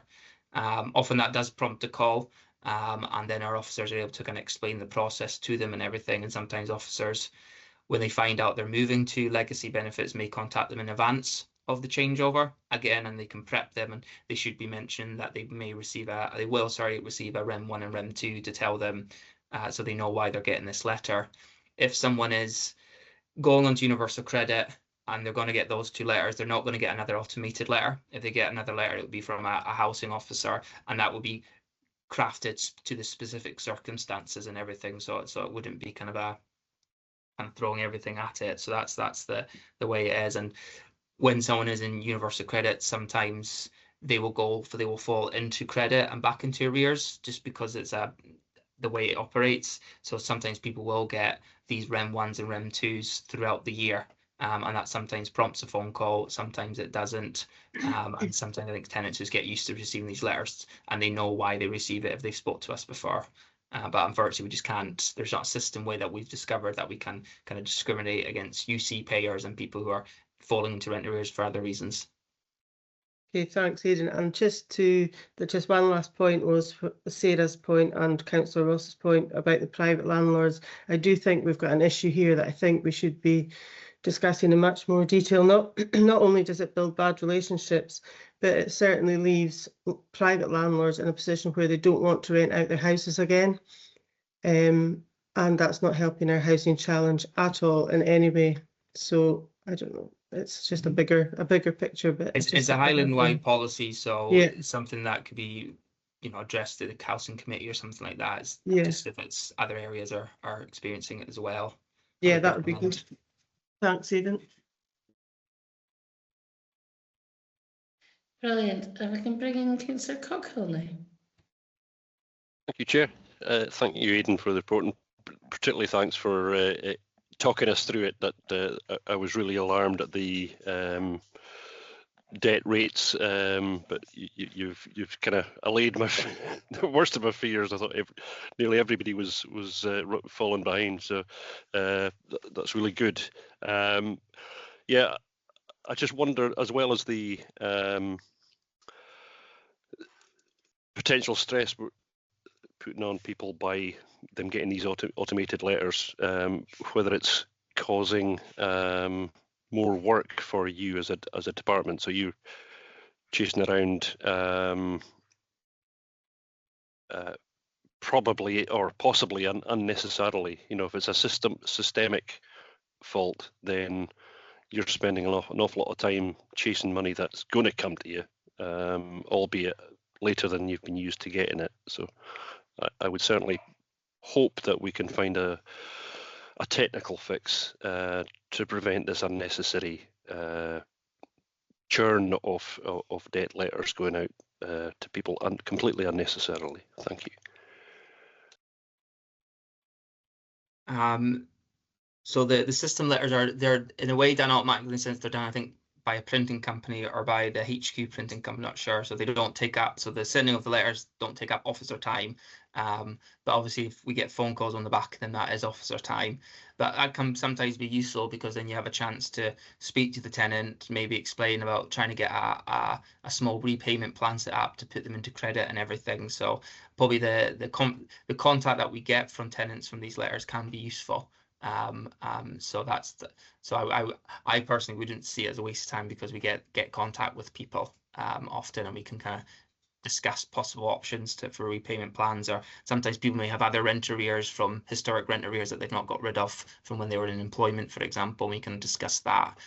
So that's and because, like I said, it's done by printers, it means staff aren't sending out physically folding letters on the housing offices, thankfully for these. Thanks, Aidan. I mean, yeah, I think as maybe got mentioned in the chat. It's still a cost.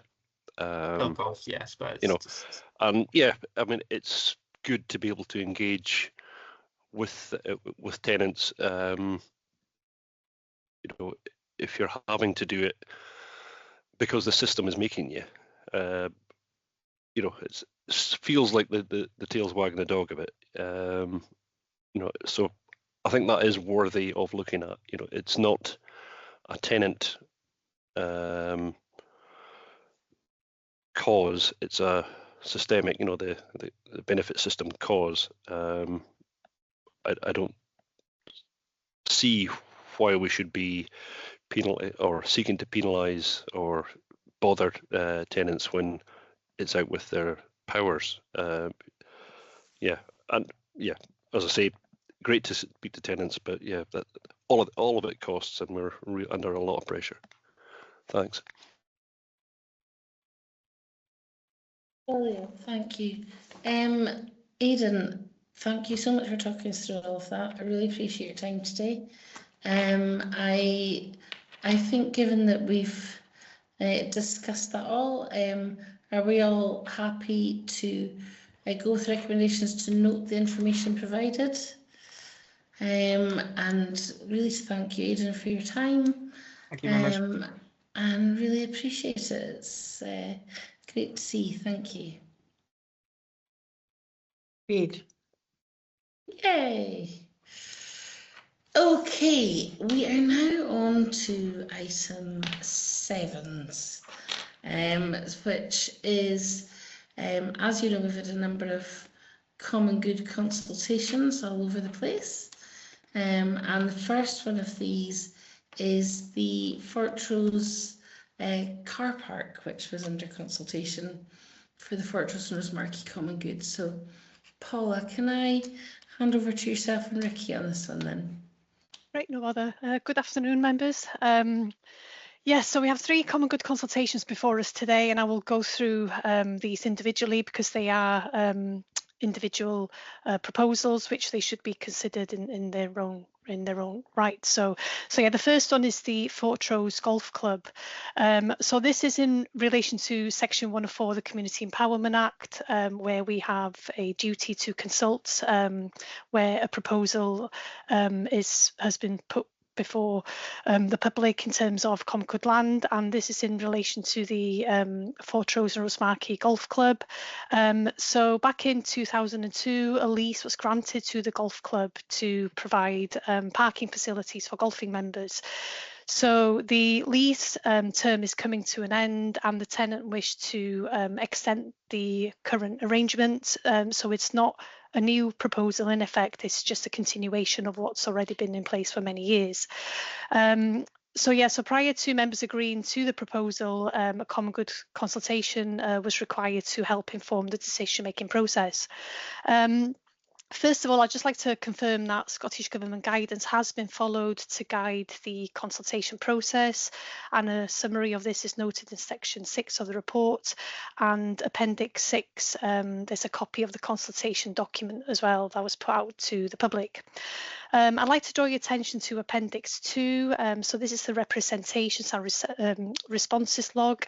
I'm not suggesting we go through this in detail today because there's a lot of information in there, but the Appendix 1 provides a summary of the responses and the representations, again, to guide discussions today. And also it notes the types of themes that is emerging from the consultation. So members are duty bound to have regard to the representations received, while also reflecting on the responsibilities as custodians of the Common Good Fund, on how the decisions should proceed. And as I mentioned, the Appendix 2 also provides responses to those comments by the Council, and members are asked today to approve these for publication. So moving on to the consultation, I'll briefly summarise this.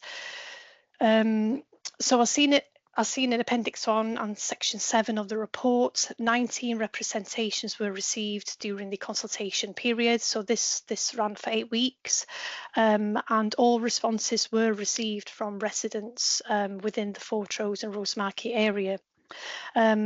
So the views of those responded to the proposals can be summarised as follows. So 1 against, 1 not sure, 2 people supportive with concerns, and 15 people are supportive of the proposal.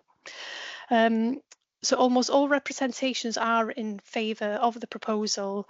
Residents are of the view that the golf club is good for the local economy, the car park is important for the sustainability of the club, and that the lease arrangement provides an income generation opportunity for the Common Good Fund. A couple of people, however, did note that the site potentially could be used more broadly to help alleviate parking issues in the area, and that possibly this could be, this could provide further income generation opportunities as a pay and display car park for the wider community. 5 people noted concerns with the lack of information about the lease fee in the proposal. However, this is a commercial proposal, so therefore we're not able to disclose the full terms of the lease in public at this present time. And in addition to this as well, people felt like they were dissatisfied with the consultation process in terms of, well, it was more general comments about the common good and the way the funds are managed, and that again with a lack of opportunity for the public to have an opportunity to have a say in how funds are managed. Some people noted just wider concerns in the area regarding parking and visitor management and coastal erosion.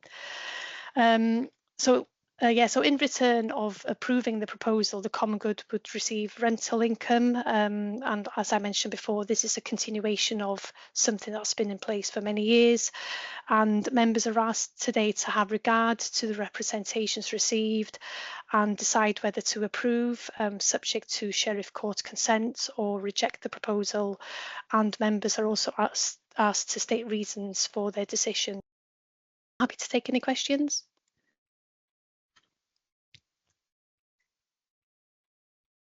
Councillor Atkin, let's start with you. Yeah, I just want to set a bit of context here. This is not new. It's an existing arrangement that's been on a much more formalised long-term basis.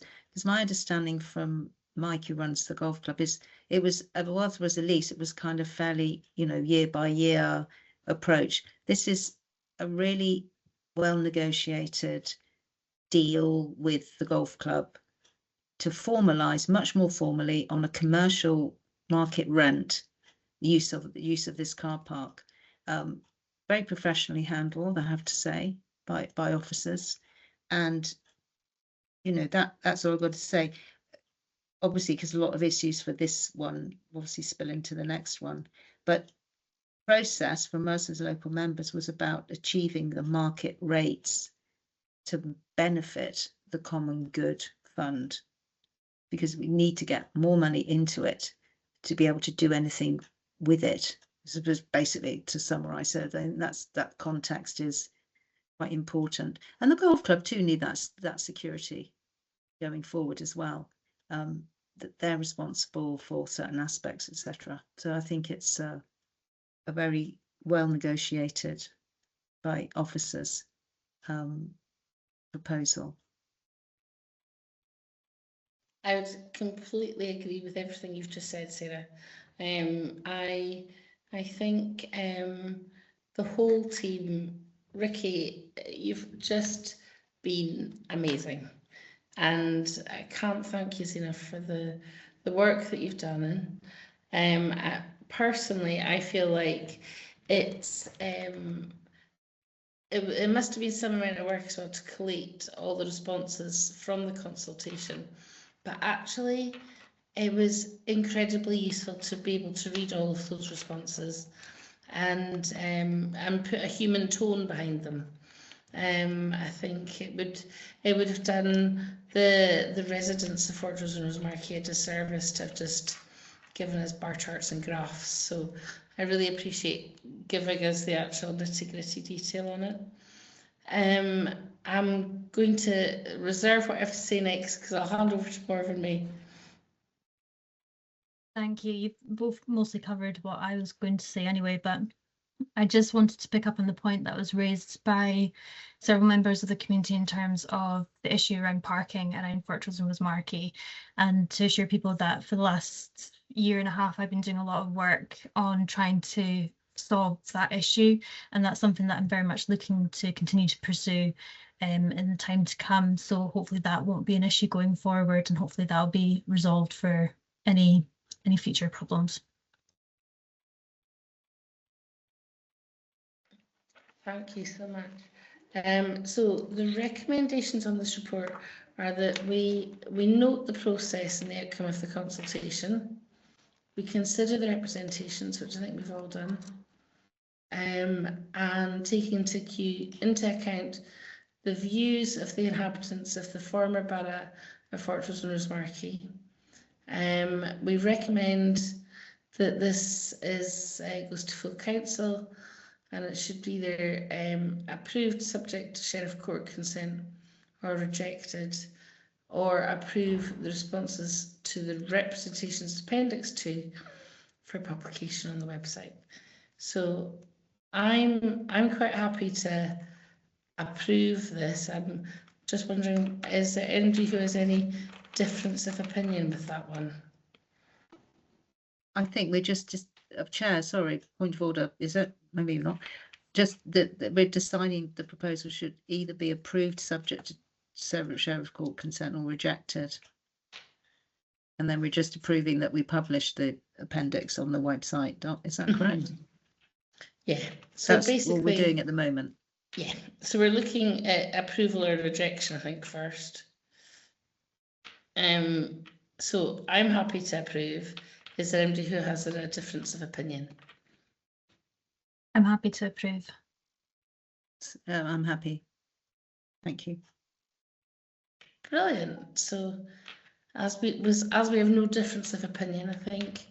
And I think now, Paula, could you keep us right here?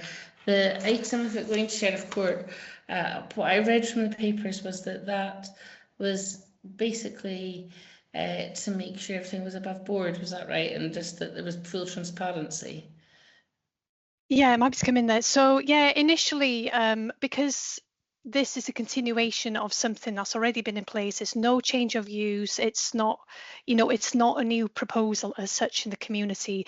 So it was assessed and based on, other kind of examples throughout Scotland that this wouldn't require Sheriff Court's consent. However, because there's been a lot of interest in the community regarding both proposals in Fort Rose and Rosemarkie, we just felt it's prudent to take it to Sheriff Court. So that's that additional kind of step in the process, just to reassure members that everything is compliant basically, and there is because it does require a court application, we will have to advertise that there is a court application in place, and members of the public would have an opportunity to ask further questions should they wish to. So that's why we've put that in place as an additional measure. Thank you. So so this will be a recommendation at full council as well, yes? Because of the governance structure, anything over the value of 10% of the relevant common good fund requires full council decision. The golf club car park, the value of the lease does not trigger that requirement to take it to full council, so the decision lies within the area committee today for this particular proposal. Brilliant, brilliant. Okay, so if we're all happy to approve and we're all happy that with the recommendation that the Sheriff Court part is dealt with as well, I'd really like to thank you all for your hard work on this, and I think it represents a really strong foundation for the Fortrose and Rosemarkie Common Good Fund, and it'll make a big difference, I think, locally. Thank you. Okay, so in much the same vein, we're moving on to the one for the Common Good consultation, the proposal to dispose by lease of the Rosemarkie Caravan Park site. Who would like to talk to this one? Would you like me to first present it, members, yes. and then similar? Okay, yes. So again, members, so this is a requirement to have a consultation. So this again is in effect a lease extension to the existing tenant of the Rosemarkie Caravan Park site. So the lease, existing lease is coming to an end, and the tenants have expressed a desire to extend this under a new lease term, and again, prior to members agreeing to this, the public consultation is required to form that decision-making process. And again, members are duty bound to have regards to the representations received, while also reflecting on the responsibilities as custodians of the Common Good Fund during the decision-making process. So just moving on to the consultation. So there's quite a high level of responses to this consultation. 57 representations were received during the consultation period. Of those, 54 responses were received locally by residents within the Fortrose and Rosemarkie area, and 3 residents just out with, they were based in the Black Isle, but they do not live in the village itself. Section 7.2 summarises the themes emerging from the consultation, and again, Appendix 2 does provide the full representations and responses there. I appreciate that is quite a lengthy document, and Appendix 1 does provide that summary of Appendix 2, again, to aid discussions today. So in terms of the consultation, so overall mixed views have been received in regards to this proposal. 25 people are against it, 10 people they're not sure, or it's not quite clear if they support or if they're against this proposal. 6 are supportive, but with caveats, or they're partially supportive, and 16 people are fully supportive of this proposal. So in terms of this proposal, so the main issue people were mostly concerned with was the lack of information in the consultation about the lease arrangements. And again, because this is a commercial information, we're not able to disclose fully that information.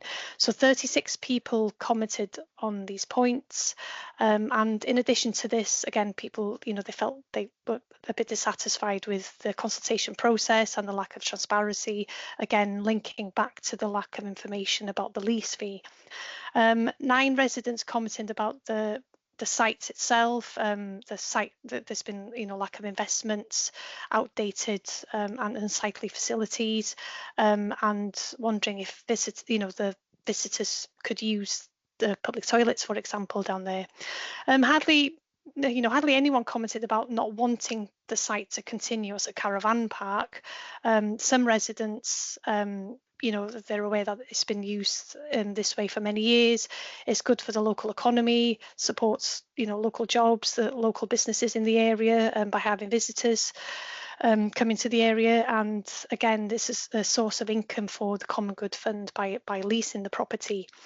And 8 people did comment that the land, could it not be used for something else? Is there potential to do something different with it? And in return for approving this proposal, there would be a rental income to the Common Good Fund. Because of the high level of public interest with regards to this proposal, we have just received confirmation from the tenant that they're happy that we disclose that what the lease fee entails. Again, this is not usual practice. This is a special case in this regard because of the level of responses to the consultation and just that the lack of information. So in terms of the lease, so what is being proposed is that the tenants would pay a lease premium of £75,000 for that initial lease arrangement, and the annual rent going forward will be £43,000 per year to the Common Good Fund. However, this will be reviewed every 5 years. So in terms of the decision making, this proposal is 10% of the value of the Fortrose and Rosemarkie Common Good Fund. Therefore, if members wish to support this proposal, it does require full council decision, and members are, are asked to have regard to the representations received and recommend to full council whether to approve or reject the proposal. And I guess this does require Sheriff Court consent as well. Thank you, members. Thank you so much. So I think, first of all, I'd like to acknowledge that this one has been contentious in the community. And I have read everything in the consultation replies. I can fully appreciate that some people, especially if you live incredibly close to the caravan site, will have very set views one way or the other. However, my gut feeling is that this is not like the rents of the past. I'm incredibly grateful to the current tenant for agreeing to make their financial figures in their agreement publicly available prior to it all being agreed. I think that's incredibly big of them to be able to do that, and really very much appreciated. I also think, again, the officers, Ricky, Paula, you have all worked so hard on this. You have put in a huge amount of work. I do recognise that, from what some members of the community have said, there are things that perhaps are worth learning from that we could have done better. Like, I know that there was some issues about people worrying about their notice not being in the library long enough, or little things like that. And I think there is a learning opportunity. But on the whole, I'm incredibly satisfied with this.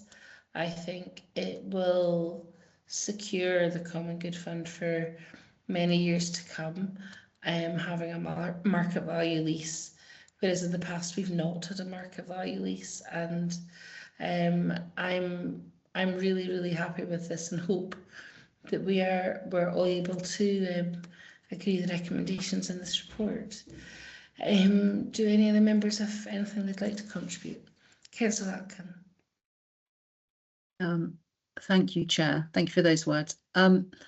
I've got a bit of history with this. I was a community councillor for Fortrose and Rosemarkie. I was chair of the community council actually about 10 years ago, and this was a bit of the rent levels were a bit of a running sore with the then community council.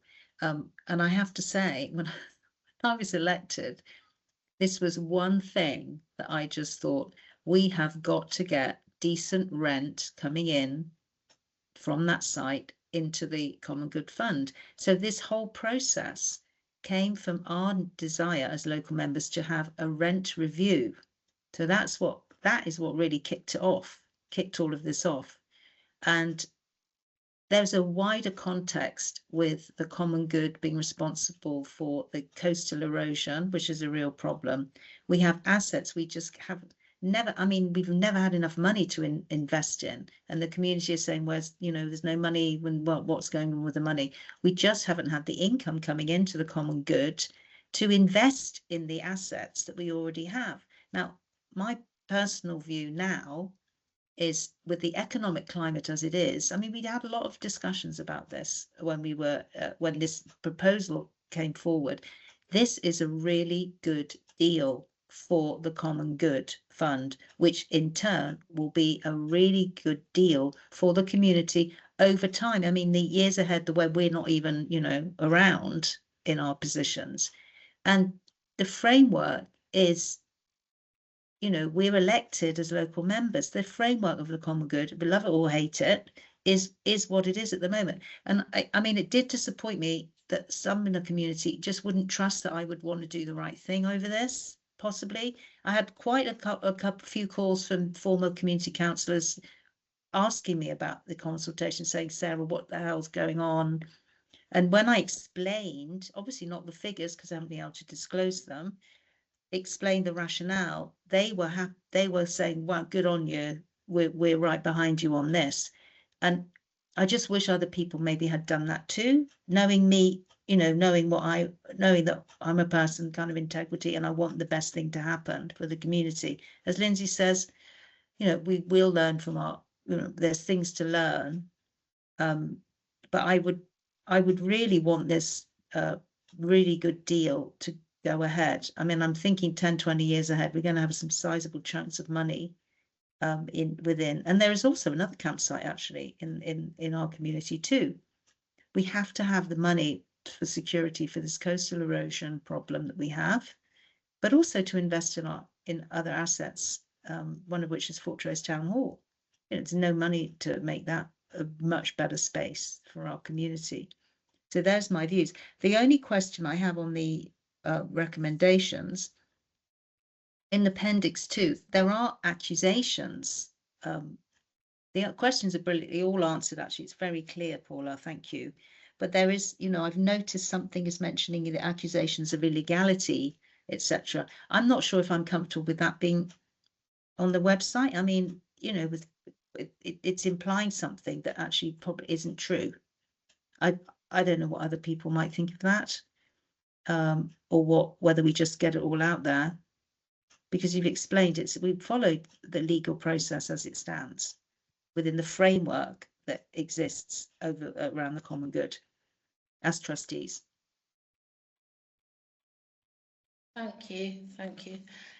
Paula or Ricky, are you able to answer that question about legalities?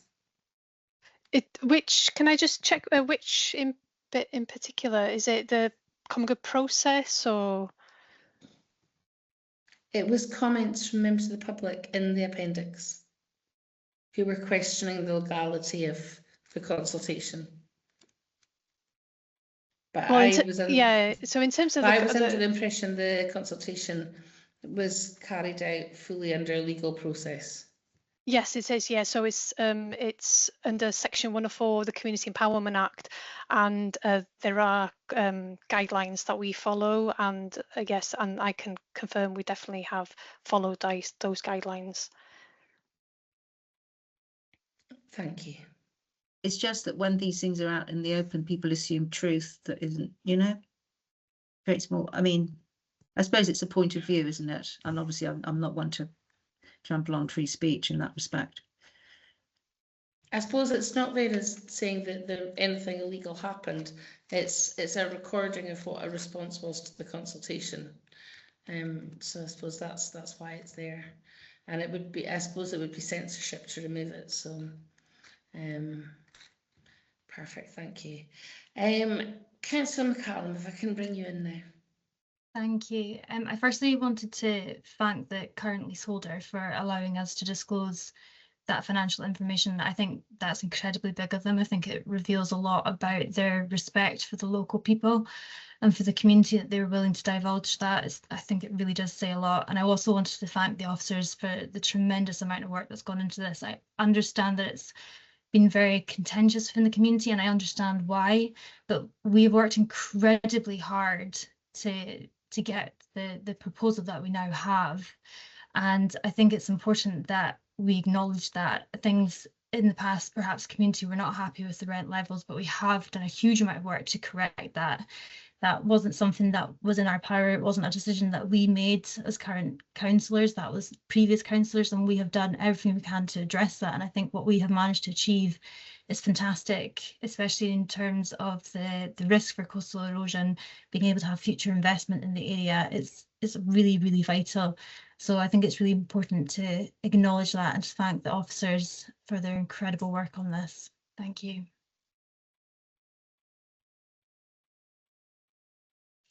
Councillor Ross. Yeah, I just want this, when I read this, I thought this is really good for your area.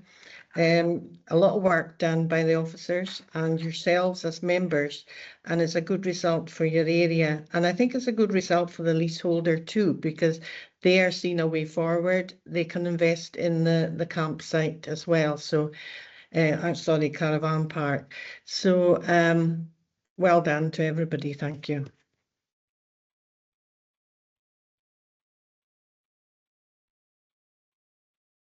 But you're on mute, Lindsay. Couldn't put myself on mute.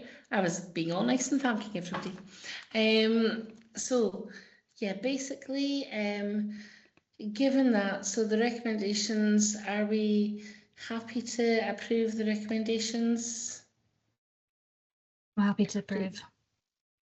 Fantastic. So this will become a start item at full council, and the proposal can move on to the next steps. So that's great. Thank you very much. So we are moving on to the last of the Black Cow consultations, which is to dispose by lease and the change of use of the East Church Hall in Cromarty. Oh, sorry, Councillor Ramsey, I missed your hand there. Sorry to interrupt there. I didn't know if this is the right way to put this or not. I'm back on call for the firefighting just after 1 o'clock. I would normally book off, but it's a minimum amount. So if I book off, it puts the fire truck off the run, which, as you can imagine, is not the best. So just if you see me darting off, it's just that fingers crossed that we're all good. But just I thought I'd just let you know, just so that yeah, just so that you Thank you for letting us know in case we worried about you. Okay, so Paula, is it yourself again to take us through this one? Yes, yeah, thank you, Chair. So yes, as you mentioned, so this proposal is in relation to the Cromarty Common Good Fund, and is in respect of the East Church Hall. So we've been approached by a local group. They wish to take on a lease initially for the East Church Hall, and they'd like to change the use to a community, an enterprise and community hub.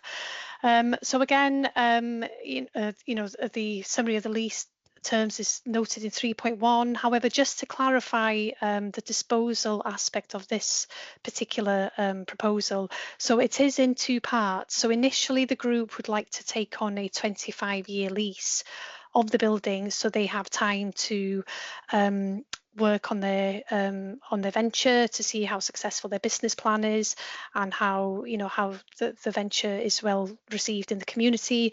However, they do have a desire possibly to acquire full ownership of the asset in the future, and although we're not here to discuss the community asset transfer request, but the way they intend to do this in the future, if the conditions allow, that they possibly might be putting a community asset transfer in the future. So in terms of the common good, the disposal is in two parts: to initially agree to that 25-year lease and to an in principle decision on a possible future sale of the asset. So and again, members are duty bound to have regard to the representations received as part of the consultation process, whilst also reflecting on the responsibilities as the custodians of the Common Good Fund in reaching a decision today. And Appendix 2 again notes all the representations received and the responses made by the council. And in terms of the consultation analysis, so as seen in Appendix 1 and Section 7 of the report, 13 representations were received during the consultation period. Of those, 12 responses were received from residents within Cromarty and 1 resident just without the village itself. So all 13 representations are fully supportive of the building being utilised as a community hub, with comments being noted that this will be a great asset for the community. It will just be a positive thing to be able to utilise the building, which is currently empty. So it's not of at the moment of great value to the community. So a couple of people have noted concerns about possible parking issues, in relation to changing the use of this. However, such issues will be dealt with at a planning process, and it's not of concern today in terms of the common good proposal. So in terms of so as I mentioned, all people are fully supportive of this being utilised as a community hub. But in terms of the question that was put to members of the public in terms of a possible future sale, 11 people would be fully supportive of this. One person wasn't sure, they had concerns about a possible sale in the future, and one person were not supportive of the asset being potentially sold in the future. So one respondent noted that a robust business model is required to ensure sustainability prior to selling the property. One responder strongly opposed the property being sold, and that it should remain a common good asset as it secures its future, and the rental income from the lease benefits the common good fund. However, they are fully supportive of leasing the property for this venture to proceed. And 11 people were supportive of selling the property as they felt like the building would be well looked after, for example. So again, as I mentioned, in terms of how the disposal is split in two parts, so it is important to note that if members agree to fully support the proposal before them today, and if a community asset transfer is put forward in the future, it doesn't mean that it will be successful.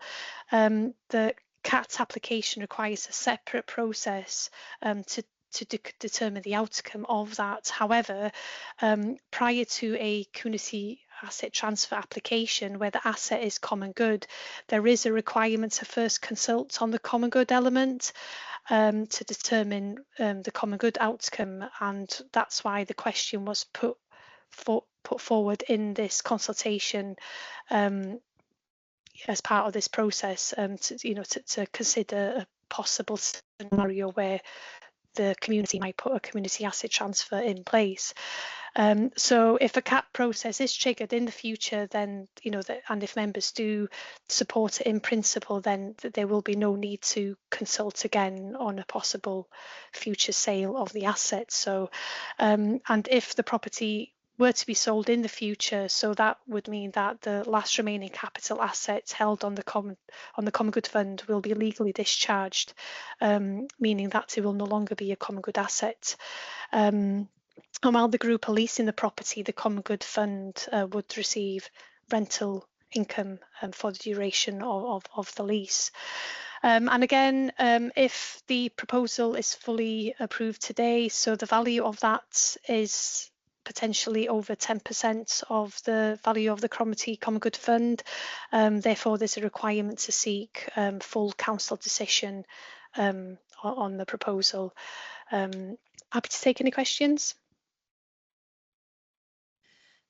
Thank you once again. This is again a huge piece of work, and I really do thank all the members of the public who took part in the consultation for taking the time to record their responses.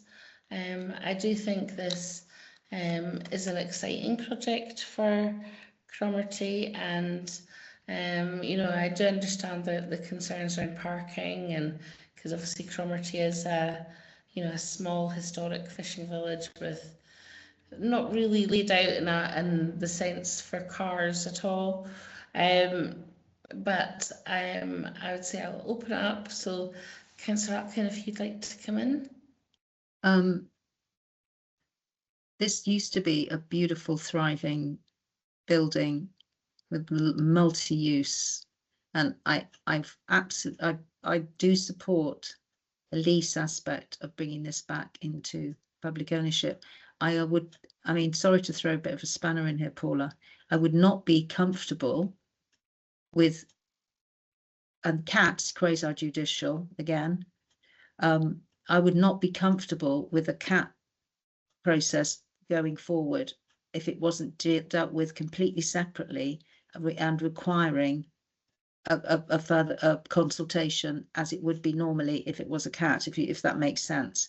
I wouldn't be happy with this being ticking the consultation box for a CAT. And obviously I'm not going to talk about a CAT because it's quasi-judicial and it comes in front of housing property. But I feel that is, that sits very uneasily with me.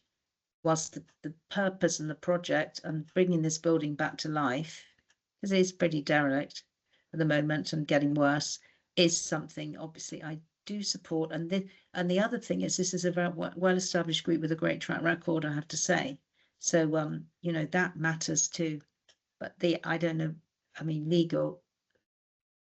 I can't support not having a subsequent consultation if there were a CAT. So I don't know what happens next on that.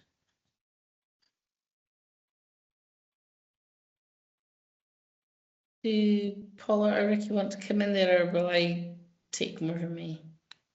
I'm happy to come in there if that's all right, Chair. Yeah, so in terms of the CAT process, it is an entirely separate process. So in the event of, if the group were to come forward, say in the next 10 years with a CAT application, then the common good consultation would be required to ask members of the public if they were content in selling the property. And if members of the public were, you know, in agreement of that, and if members would, you know, it would approve of that disposal of a common good asset, then it would allow the CAT application to then, as a separate process in itself, to basically, you know, to kind of run its course. So, and I believe, you know, that also requires a consultation. So it's a two-stage process, I guess, in allowing that CAT process to happen. So although we're not agreeing to that CAT process happening today, it's just we've just asked the members of the public, would they be content in selling the asset in the future? And if that is the case, then if a CAT application is brought forward, then there's no need to then ask the question about selling the asset and discharging it from the common good. So I hope that answers the question. Yeah. If I can just come in there, the recommendations that I think are important here is recommend to full council that the proposal should be approved and subject to Sheriff Court consent, amended and a new consultation requested, or approve the responses to the representation for publication to the council's website. So, but that's not about a new consultation in the event of a CAT. That's a new consultation if we don't approve the consultation that's happened. Is that correct? So in terms of the proposal and having the option to amend, is because the disposal is in two parts. Again, members could agree to the lease, but if you weren't, sure to approve a potential sale of the asset in the future, then there's an option to amend that part should members want to do that. So in effect, you could defer that decision should you want to. And then again, in the future, and I understand, this is all circumstantial, but it's just because we were at a consultation about this proposal initially that there was an opportunity to put that question in this consultation. So if members would choose to defer, potentially selling the assets, then if a CAT application is brought forward in the future, then we would have to have a common good consultation again, asking the question, yes, if members of the public were content selling the asset, and then if that was agreed, then the CAT application could then proceed. So we're not approving the CAT process at all. It's a two separate process that requires two separate decisions, basically. Yeah, and just to be clear, there's not actually an expression of interest in a CAT. No, not at all. No, yes, I again, I appreciate it's a quite a complex it's a very scenario. It is very hypothetical. Yes, yeah. So I agree. So I think it's important to remain focused that the actual decision in front of us just now is about a disposal by lease, and that consultation has happened. And it was done with all due diligence and legalities.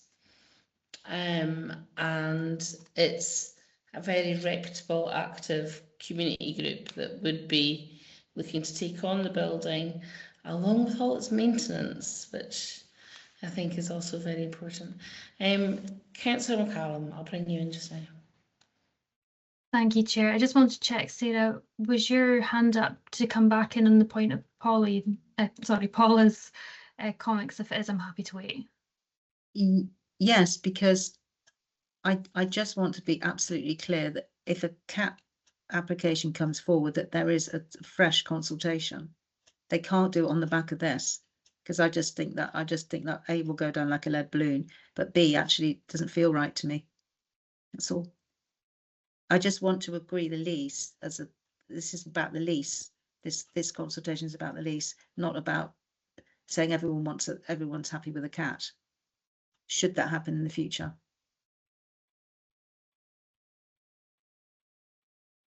Okay, so then we've got a path for that, which is deferring that decision, isn't it?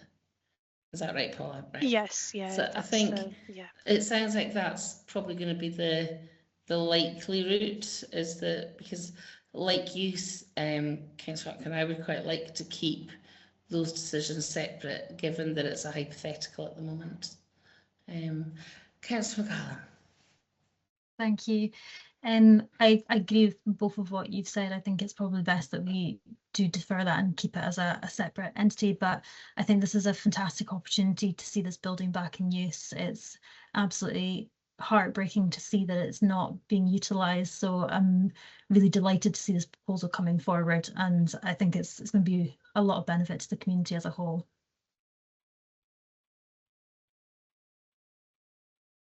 Do any other members wish to comment or have opinion on this one? Fantastic. So does that mean that we're all happy to defer any decisions on the CAT, that we approve the recommendations, and should there be an expression of interest in a CAT further down the line, then it would be subject to its own consultation? Is that what we're happy with? Agreed. Yeah. Agreed. Fantastic. Yeah, seems sensible. Yeah. It just gives us a bit more cards to play with in the future, doesn't it? Sorry, Paul, I'll bring you back in. Yeah, can I just so if members are deferring the potential sale aspect, and again it's just to do with the governance. Again, I appreciate this is slightly complex, so it does not require full council decision in that regard, because you're just approving the lease, and the lease does not it's not over 10% of the value of the Cromarty Common Good Fund, so therefore members are able to take full decisions on that today because you're agreeing to defer the selling aspect. So thank you. Oh, that's brilliant. Fantastic. Thank you, Paula. I appreciate that. Actually, that's probably even better, Paula. Definitely, definitely. Well, listen, Paula and Ricky, thank you so much for all of your work on all of those things. You guys have been amazing. Thank you so much. Thank you, Chair. So I believe we are now moving on. Oh, I'm losing track of my numbers now. To, oh dear.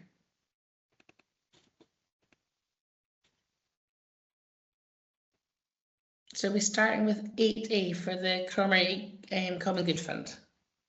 So, hello Lynn, lovely to have you with us. Thank you very much, Chair. Good afternoon members. The Q2 monitoring statement for Cromarty Common Good Fund for 25-26 is contained within the report. A monitoring statement showing transactions to the end of September 2025 against budget and estimated year-end position is at Appendix 1, and I'm very happy to take any questions through you, Chair. Thank you. Have we got any questions?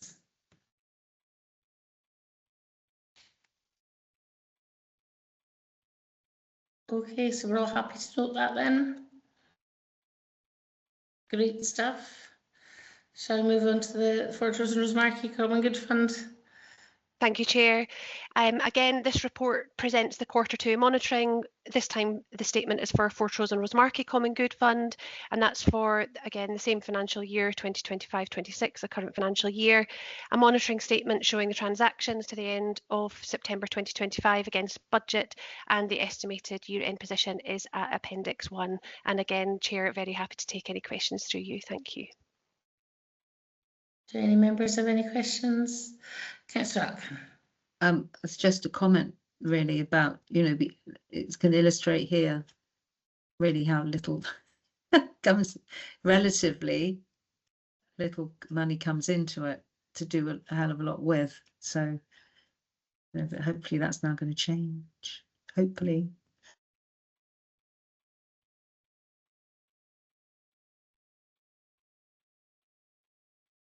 So thank you for that, Sarah. Are we all happy to note that report? Yep. Brilliant. Thank you, Lynn. Thank you, Chair. Thank you, members. And then I believe we move over to Phil for the Invergordon Common Good report. Thank you, Chair. I'm presenting the report on behalf of Fiona Richardson today. This report presents the Q2 25-26 monitoring statement for Invergordon Common Good Fund.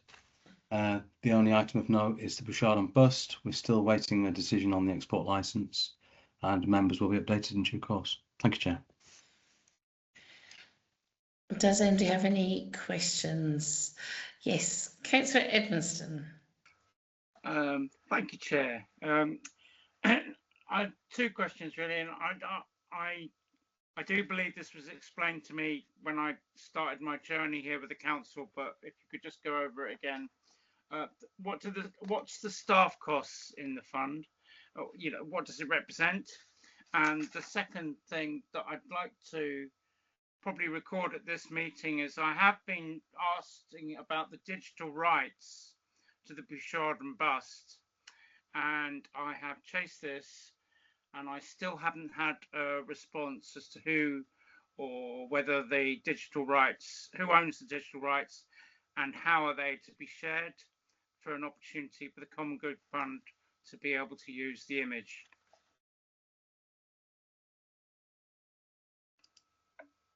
Okay, thank you. The staff costs are to pay for Paula and the staff that provide the service to the Common Good Fund.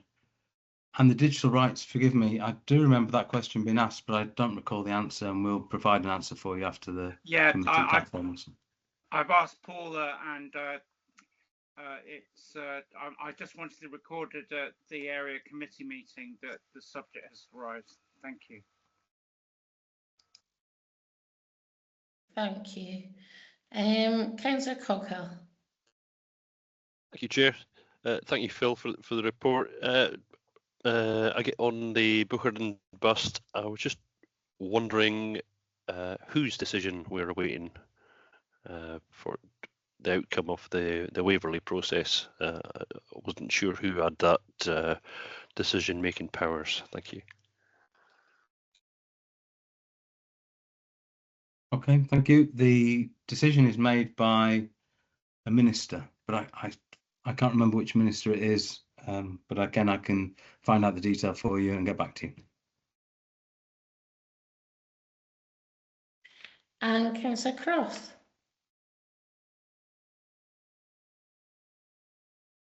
Sorry, yes, another minor technical hitch there. I think my question has actually just been answered. I was going to ask what sort of timescales we could expect on these decisions. I suspect it's a don't know, but I need to ask the question nevertheless. Yep, again, thank you. We are waiting for the decision. It's in the minister's hands, and we have no control over when that decision will be made, but hopefully it'll be made shortly. I'm sure it's been considered. Thank you.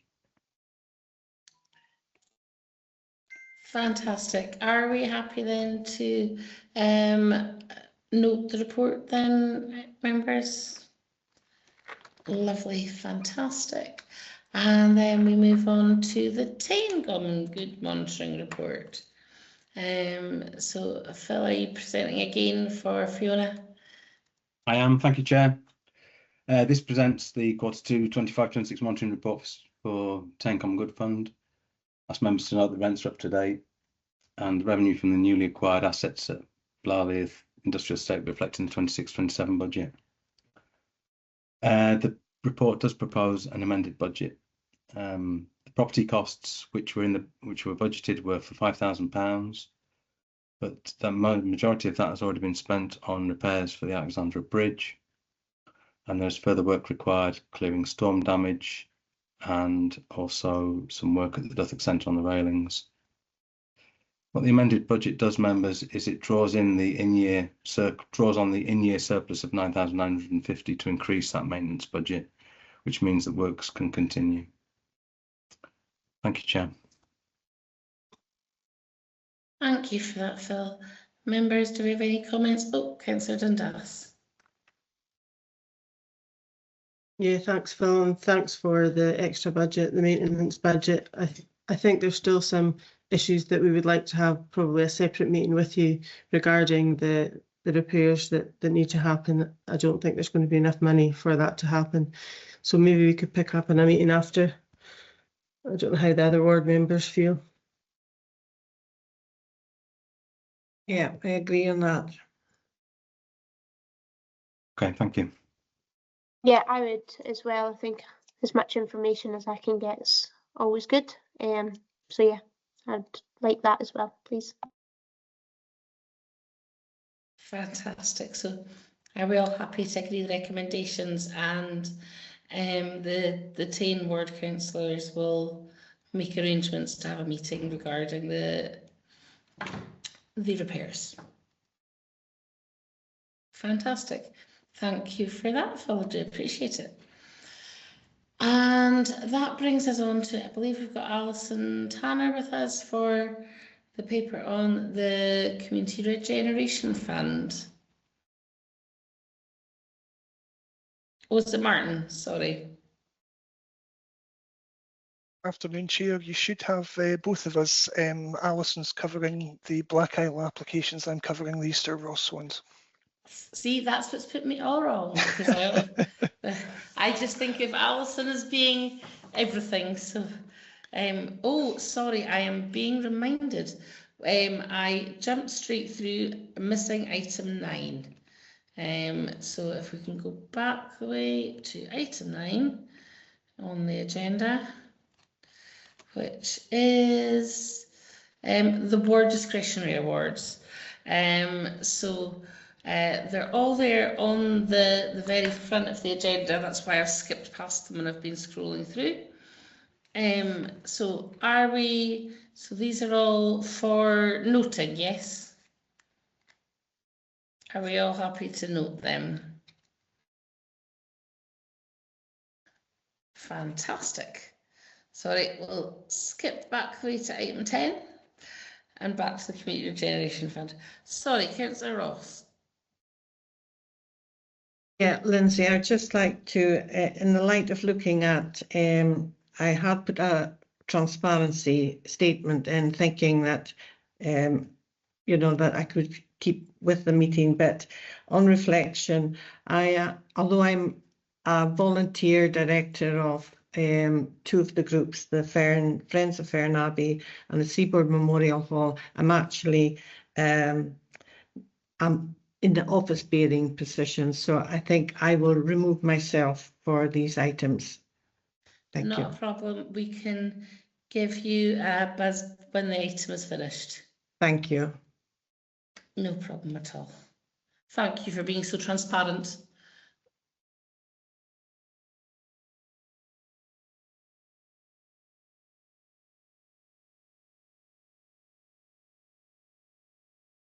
Will I remove myself right now, Lindsay?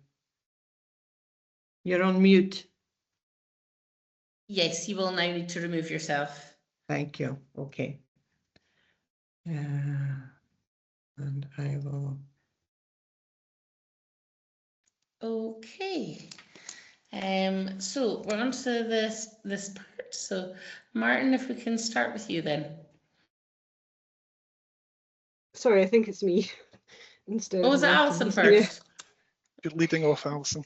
Yeah, so thank you. So good afternoon, members. So thanks for your time today to discuss the Community Regeneration Fund, and in particular the projects in the Black Isle and Easter Ross, which are Oh, super. hang on, Alison, sorry. Marvin May has her hand up. I just want to check. Is this are you in much the same thinking as Maureen, are you? Yes, apology. I did put in a declaration of interest before, but I thought we were doing the one with Martin first. So if we're doing Black Isle first, then I'll please excuse myself until I'm called back in. Perfect. Thank you. Thank you. Sorry Okay. about that. Yes. we just thought Everybody's we'd do running Black. away. I know. I was just like, oh, how many people are going to be left? So yeah, Black Isle and then maybe Easter Ross if that works for you. So yes, just for those of you who have not met us before, we cover the projects in the Black Isle and Easter Ross, and I cover the Black Isle. My colleague Martin covers Easter Ross, but we work together to manage the fund, which is now combined. And also just a brief introduction for those that have not dealt with community regeneration funding before. That's an umbrella term that we use to cover all the funds which are available in the Black Isle and Easter Ross, which includes funding from the Place-Based Investment Programme and the Highland Coastal Communities Fund. So both of these funds come from the Scottish Government. So the report we've got today covers the available funding in your area and asks members to consider 9 applications for grant assistance with a total request of £286,448.65. And the figure is slightly higher than the figure in our report, and Martin will explain this when he presents the Easter Ross projects. One of them has just had a slight tweak in the amount that they've requested. As you will see in 3.1 of the report. Could I ask you a very quick question before you continue? Yeah. Given that we have funding that will meet all of the applications, if we leave money in the pot, what happens to that at this stage? Yeah, so it's one of the things that we want to discuss with you. So if there's money left in the remaining in the pot, ideally, this should be committed to a project before, or projects before the end of the financial year. There is a bit of flexibility within the Coastal Communities Fund. That money can be carried forward, but any residue within the place-based programme monies is more difficult. And I understand there's a meeting of the strategic area committee in the end of January to consider any short, underspends in each of the areas. I don't know, Martin might want to come in here because we're looking at some other options. What we would be looking at, Chair, as Alison has said, there are two funds that make up your overall pot: the Place-Based Investment Programme and the Coastal Communities Fund. And there is considerably more pressure on the Place-Based Investment Programme funds to commit before the end of the financial year. However, if you were minded to support all projects today, we will comfortably be able to commit all of the Place-Based Investment Programme funds behind the scenes. That would leave you with approximately £111,000 in your area budget, all of which would currently be coastal communities funding. And there has in previous years been considerable more flexibility about carrying that forward. As Alison has said, ideally we would like to see that committed to projects before the end of the financial year. However, we're conscious of the committee timescales and potentially bringing in fresh applications now, allowing for Christmas to target your January committee, might be a little bit tight. So in the event of that, you would really have two options. If we had firm applications in the pipeline and it was only the committee structure and timescale that was holding things up, based on previous years, we wouldn't anticipate any issues in carrying forward your coastal communities funding. If there were increased concerns around that for any reason as the end of the financial year approached, there would always be the option potentially to call a special committee just to look at the CRF applications for your remaining funds. Hopefully that answers your question, Chair. It certainly does. It gives me some comfort that we don't lose that resource. Yeah, it's really helpful, yeah. The other thing I was going to ask is, if we look at any of these applications and we actually feel that they have that they could actually do with slightly more money than they've requested, are we able to top up anybody's application? You do have the discretion in discussion today at committee to do that, yes. Okay, it's just I'm just trying to keep all of our options open before we get into the nitty-gritty. That was all. So Alison, if I can give back to you, that'd be okay. Yeah, I think it's also worth mentioning that the benefit of the coastal communities money is it can be used for both revenue and capital funds. Whereas the place-based investment programme money can only be used for fixed capital. So it does have far more flexibility, and it can be used, you know, for things like staffing costs and what have you, the coastal community money. Just a quick one on the increasing money. You'll note that some of the applications have got match funding. You could award projects up to say 100% to let them use their match funding for something else. Which would obviously give them a bigger thing. Some of the projects which have applications in don't have match funding. So if you were looking to award them more than they've applied for, I don't know quite how we would square that with because all the funding applications generally are based on quotes. But anyway, we can have a look at that as we go along. So there's 9 projects that we're looking at today, and Martin and I can give you a quick brief overview of each project, and you should have a summary of all the projects in Appendix 2, which came out with the papers. You're asked to look at consider each of the applications presented and agree whether you want to approve, defer or reject each of the applications. And if you do agree to award funding, we'll record the grant amount and any other conditions of funding that you may wish to attach over and above the standard conditions that are normally in place for Scottish Government funding. A deferral would allow the applicant to resubmit their current application at a future date, for example, if there was more information needed. But if you reject anything today, we can't proceed with that application. They would need to make a completely fresh application at a future date. So if you're happy with that approach, we'll just quickly run through them. I'm conscious of time, and you've been here for quite a long time already. So, and Martin and I are very happy to answer any questions as you go along. I'm conscious that some people are not in the meeting at the moment and will be called back in at various points. So, just starting off then, the first application is Cromarty Community Development Trust, who you've just discussed in the Common Good paper that came before this about the renovation of the East Church Hall in Cromarty. This project will address some of the issues to do with the renovation costs for the building. There's sort of external, interior, external painting work, lighting, plumbing, water, heating, flooring, and then there's also an element of about 6 months funding for a new member of staff until that project gets on its feet. Total costs of the work are just over 100,000, so £107,915, and they're requesting 88,415.85 for that. So you'll note the breakdown that some of that is capital and some of it is revenue for staffing costs.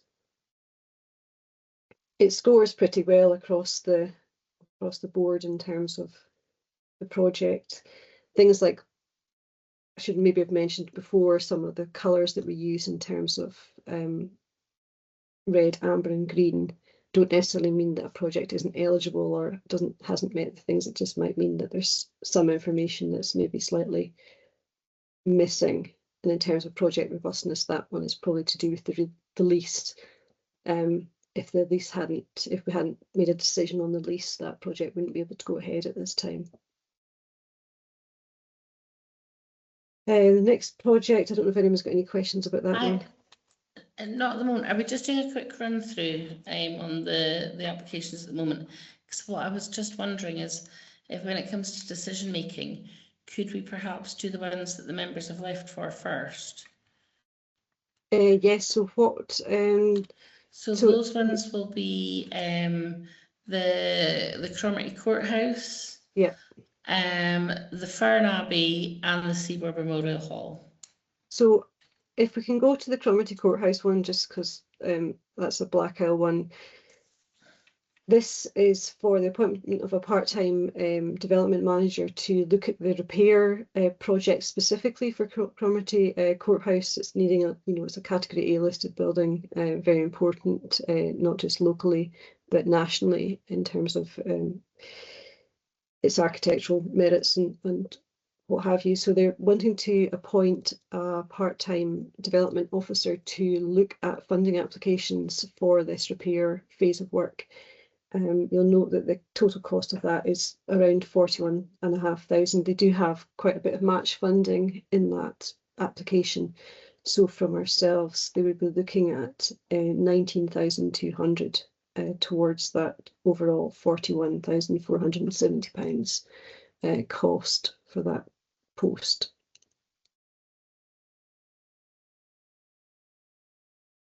It seems that seems entirely reasonable to me. Does anybody else have any opinion? No, I'm happy. It's good. Yeah, I think it's Councillor Atkin? I was just going to say, without this this kind of expertise, it's almost investing in the people who are able, with the professional experience, to get this project done. I mean, it is a Cromarty area, but I consider, as you've said, this to be a kind of treasured, a bit of Highland treasure, this building and the history there. But you need the expertise in place to actually, put in the strategy to get this money in to get it done. So that's the reason why I would support it. Thank you. I think, I'm not seeing anybody with a contrary opinion, so happy to approve. Good. I'll maybe just pass over to Martin for the other two that are being dealt with. I was going to say, Fiona, if you're wanting to bring Morgan May back in.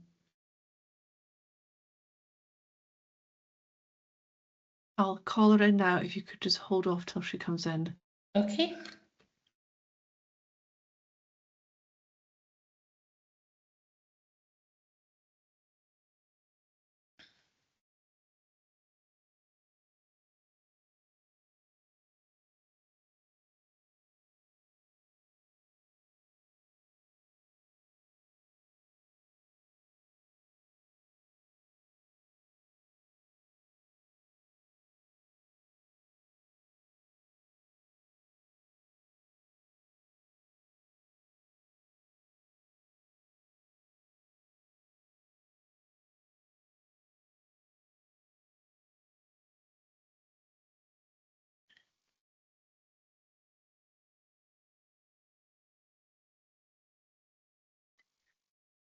sent her a message, Chair, but it's not ready. It's not read yet. So okay, well we'll just continue then until she's in.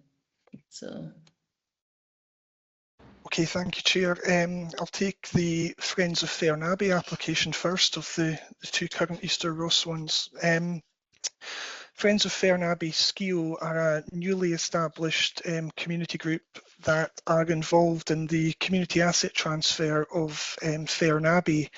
This is currently underway. They were awarded funding from the Scottish Land Fund for the purchase, and the conveyancing is in the process of being finalised. The application is for a consultancy package to develop a range of marketing and promotion measures for the venue, specifically the Abbey itself, not the associated church hall at this point in time. The group are looking to develop the facility as a venue for a range of weddings, functions, music and drama events, etc. The application was the subject of a really detailed feasibility study earlier this year, which showed that the purchase was a viable idea and put together the framework of a business plan to show that there was a really viable venture here. So the application is for a consultancy package, as I say, looking to develop the marketing and promotion of the venue. It'll cover things such as like the development of a business plan, website development for the venue, social media promotion, dedicated promotion of the venue on a range of online sites that deal with, for example, wedding bookings, wedding exhibitions and things like that. The application has £15,000 of match funding from the Scottish Land Fund. That's the revenue component of a larger grant that they've got. And just briefly, I think it's clear that what they're looking to do is really critical if they want to take this idea forward to benefit the community. I think the only other things I would note at this point, there's clear local support for this from the feasibility study, and it looks as if it would develop a pretty niche venue for the community in question. It looks a really good idea. Happy to take any questions.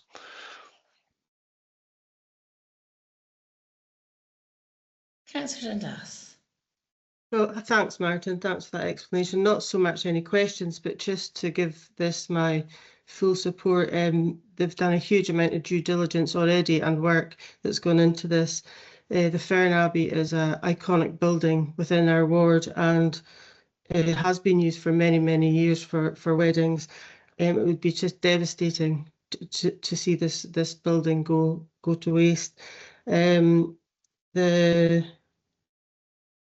The group have worked tirelessly and really well to take this to this stage, and the village of Fern itself has no meeting place.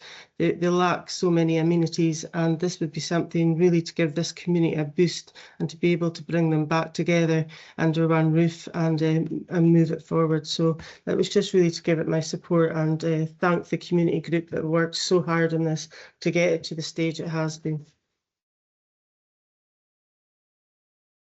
Thanks. Thank you. Are we all happy to approve this application? Great, super. So we move on to the Memorial Hall now.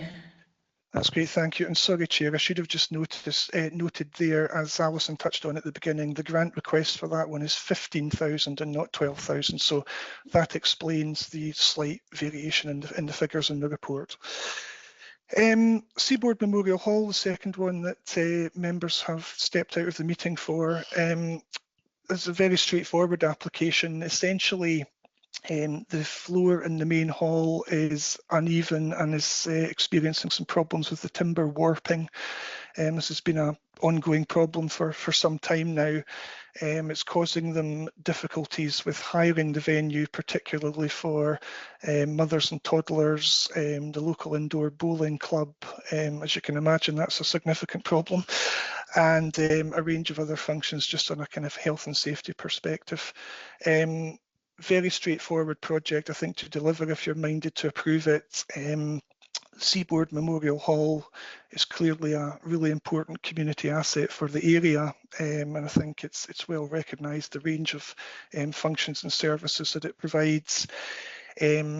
They've got a fixed quote for this work from a contractor that's they're very experienced working with. I don't see any issues at all to the successful delivery of this if you're minded to approve it. Well, it looks like a really, really important project for the longevity of the hall and maintaining its use and the work that it does in the community. Councillor Dundas. Yes, it would be remiss if I couldn't make comment on it. And Lindsay, you're quite right. It's a vital facility, not just for the community that it's in, but actually for our whole peninsula. It's used by so many different groups, and it's also used as a resilience hub as well. So when there are local issues, they really do contribute so well to looking after the whole ward. So I would like to approve that too. Yeah. Have we got any other comments, or are we all happy to approve this project for funding? I have to say, it makes it much easier when we know we've got the money there to do it. Absolutely. Yeah. Okay, are we able to bring Councillor Ross back in now? Give her a wee moment to crack on in. I've messaged her, Chair. Fabulous, thank you. And then I think Alison will be bounced back to your applications now. Okay, just 2 seconds. I'll just get the form back.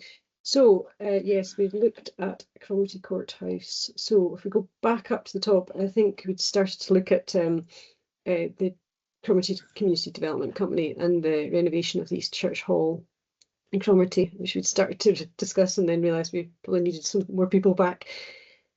So yes, this one, you've obviously just discussed this in the Common Good discussion about the lease, and the lease is fairly sort of crucial to this project being able to go ahead, and this is why it's actually a deferred application from previously. That's why it has it's come first on our list, because it's one that we already had, but we couldn't progress it because of the lease. It's a substantial piece of work, and also includes 6 months of a project officer time to sort of get the project up and running, and hopefully setting up the community cafe as much as the repairs and renovation works that are required to get the building up to standard, not least the removal of the children's-sized toilets to a more adult-sized version. So if you have any questions, I'm happy to discuss these. I think for me, it really does go hand in hand with it being in the earlier item.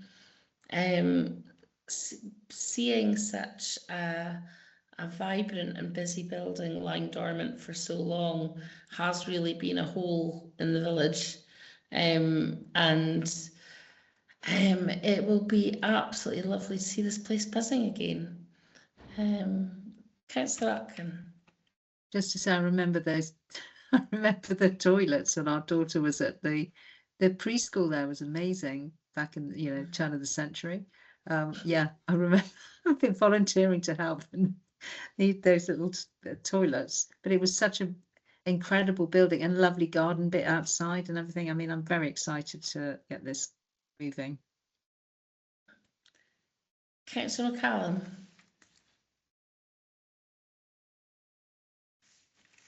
Sorry, I was having a wee bit of playing out with my laptop there. I just want to say this is a fantastic project. I think it's going to be really beneficial and make a lot of difference to a lot of different people's lives. So I'm fully in support of it. So is that the general consensus? Are we all happy to support this application? Lovely, thank you. Okay, next one I think it is Rosemarkie, is it? Yes, so this is Rosemarkie Amenities Association. Oh, hang on, sorry. Councillor Dundas, I missed you there. Yeah, it was actually to go back to, sorry, and I don't know if it's appropriate to go back the way at the Seaboard Memorial Hall, but the suggestion to remove the grant, the match funding before, Lindsay, that you suggested. I know they've only match funded £1,000, but that £1,000 means so much to them with their utility costs, and I just wondered if members would agree to take away the match funding and just meet that with the full application cost. Sorry, I meant to say it when we were discussing that. I would be quite happy to do that and use the additional £1,000. Apart from Councillor Ross, who's obviously not here right now, would that be acceptable to other members? Mm-hmm. Great. Is there a mechanism to do that? Just what we discussed at the start, that we would have a chat amongst ourselves. Aye, yeah. Aye, it just yeah, there will be other calls on these funds, so just conscious of not wanting to be seen to be just hurling it out the door without due consideration. Absolutely. Thanks. I'm just conscious it's at £1,000. I just felt it's just £1,000 and it wouldn't be a huge amount to another application, but it would be to the hall. So, especially we've got an underspend of over 100,000, so I think it will. That won't last. Don't worry. Councillor Atkin. I was just going to ask about process though. Should this not be an amendment in the chat in the conditions, and you know, I don't know, how's it going to be minuted? Just about, because this is actually a decision-making committee, is the same as any other. I'm happy to put an amendment in the chat if people feel happy. Do we have to vote on this? I mean, I've all agreed, but I mean, in terms of, I don't know, the process. I'll bring in Councillor Edmonston. Yeah. Sorry, John, are you not hearing? I hadn't realised I was number one already. Yeah, I suppose for me, it's the what's happening. It's the principle here. If we have papers come before us with the details of the application and changing it afterwards, just it doesn't seem quite right. So I'm not quite sure. Again, like Councillor Atkin, about the process here. And whilst I understand exactly what Councillor Dundas is saying, that actually in terms of the overall fund, it's a small amount, and I understand exactly how, you know, voluntary organisations and places this kind of money is a big sum. I'm also concerned that we should, and I'm not trying to hint that there's anything going on here at all, but I just do think the process needs to be quite clear, and ad hoc, oh well, we'll just give them another £1,000, doesn't quite sit quite right to me. That's okay. That's my could I make view, a wee suggestion then? Why don't we go through the applications and approve what's in the paper first, and then we can come back to any additionality after? Yeah. Okay. Can I come back in though on John's point? These papers are published and they're made public. They're for the public to also see what we're agreeing. And I mean, improvisation actually within the committee is probably not a good principle unless we do it in the way that we do it in a normal committee. I don't know how, especially where there's money concerned. I procedurally, not emotionally, and not in, you know, everyone wants a good deal, but in procedurally for a committee, I think it's perhaps not great form. That's all. I'm kind of with Councillor Edmondson on this one. Okay, Fiona, can I bring you in? Yeah, Chair, just in terms of, I would need to take advice about the competency of giving them an extra £1,000 from the officers involved. But in terms of process for doing that, it would be for a member to move that as an amendment, look for a seconder, and then if there's general consensus that everybody was happy with that amendment, then that would be fine. And if not, then we would vote it as we would do with anything, motion against that amendment. But regards to the competency of giving the extra £1,000, I would have to take advice on that from the officers. And can I ask Alison and Martin, both of you, given that we have quite a significant underspend, do we have time for new applications to be made to this fund, or are we really only looking at being able to distribute to those who've already made applications? No, that would be going back to what I touched on at the beginning of the meeting, Chair. We would want currently, as I say, you have 111,000 approximately remaining after today's meeting if you're minded to approve everything as it's set out in the report. In terms of fresh applications for that, we would at least need to see firm applications in the pipeline before the end of the financial year. Okay, so we have a short window to look at promoting this to community groups within our communities, knowing that there's a very limited amount of funds.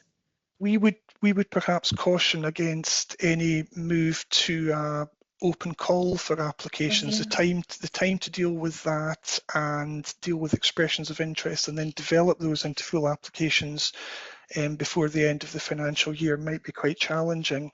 What we are bringing on stream at the moment is a new website whereby community groups will be able to register their interest in the fund.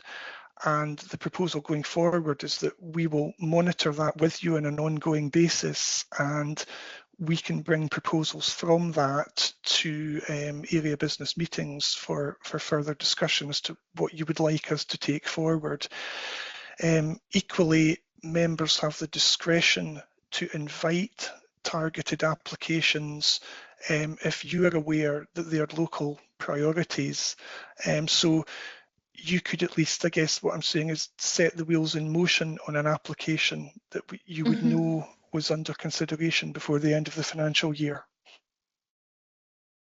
And are we saying that the funding, the 111,000, would that stay within this area committee? That's my understanding at present. Fiona, you might want to come in and just clarify that. Sorry, Fiona Cameron's in the call. But as things stand at present, that would be my understanding of the coastal communities element that you would be working with after today. Hi, Fiona. Hello, good afternoon. Yes, what Martin's saying is correct. So the balance, as I understand it, you would have remaining would be from the Coastal Communities Fund. We're likely to have a CRF subgroup meeting in January, and apologies if Martin's mentioned this already. I was a bit late joining this item. But that subgroup, I think, Chair, you sit on that group, the chairs of all the area committees sit on the group, and that subgroup is responsible for deciding whether unallocated balances would be pulled back into a strategic pot. And my feeling is most areas will have unallocated balances at that point in time, and it would seem like an extremely out of the blue decision for that group to then decide to take funds away from local areas. So I'm as confident as I can be, and obviously, Chair, you'll be involved in these discussions, but I can't say for definite. I think, as Martin alluded to there, the financial commitment would be ideal by the end of this financial year, but again, that does apply much more strictly to the place-based funds, where it's the coastal communities funds, there is a slight bit more flexibility. And I would think if you have projects in development by the end of the financial year, again, it would be very difficult to, from the centre, argue these should be removed from an area committee. And just finally, on the last point, I think Fiona McBain mentioned, which was around the competency of increasing the grant award. From a community regeneration fund point of view, we would assess projects for additionality. So provided we know that those funds are required elsewhere, that could be a competent decision. It's something we could follow up after the meeting, and if the committee is minded to look at that out with committee, we can put it through our formal change request process, which we've got the governance set out for as well. So it can be considered today, but from our point of view, in terms of the funding, we just need to be clear that these funds, as match funding, are required elsewhere and aren't therefore available for the project. Thank you. Hopefully that clarifies a bit. Councillor Cockhill. Thanks, Chair. Yeah, following our previous meeting on this subject back in August, I think it was, I did poke one or two local actors in this ward. At the time, we were given the advice that to get applications would need to be in, early September, and at the time the people weren't able to meet that particular deadline, but they've got an application drafted. So I'm quite sure that there are applications that will come in that will not be starting from ground zero, certainly within this ward. So I don't think we'll be handing anything back. I can't imagine it. So that's part of the reason that I'm also a bit uncomfortable about going back and awarding additional funds to from what people have asked for in their applications. Anyway, we'll come back to that, I guess. Thanks. Thank you for that. In that case, shall we just go back to the list at the moment and just continue with going through the applications as they stand? Awesome. Alison, back to you then. So where did we get to? Did we get to? I think we were just about to start Rosemarkie. Yes, and so had we agreed. Sorry, Fiona. Sorry, Chair. Maureen has left again because she had declared her interest when she realised we were back discussing Seaboard again. So I'll need to get her back into the meeting. If you could just hold on a second, thanks. Sorry, Councillor McCallum. Yeah, sorry to interrupt. I know we were meant to conclude at 1 o'clock, but I've got an appointment at 2, so I'm going to have to leave the meeting in a few minutes just to give you a heads up. Thank you.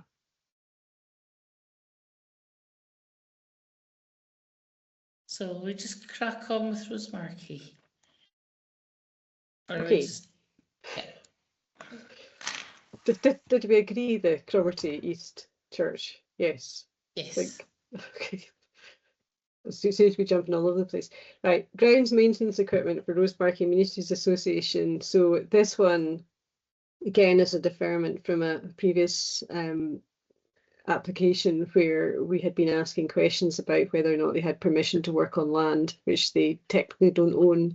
For example, they were taking over some grounds maintenance work in sort of community spaces, green verges and what have you. Some of the work would previously have been done by the local authority. It's quite an interesting project because what they also want to do with the equipment is make it available to other community groups and organisations across the Black Highland, including, I think there's already been a number of groups have noted interest in using this equipment, and also as part of their application, they've identified some training opportunities for young people to be able to use the equipment going forward. Don't know if there's any questions on this one. It's a very small amount of money. I personally have no problem with them getting this funding. Councillor Atkin, I'll bring in. Obviously this kind of application is based around the skill set of within the group.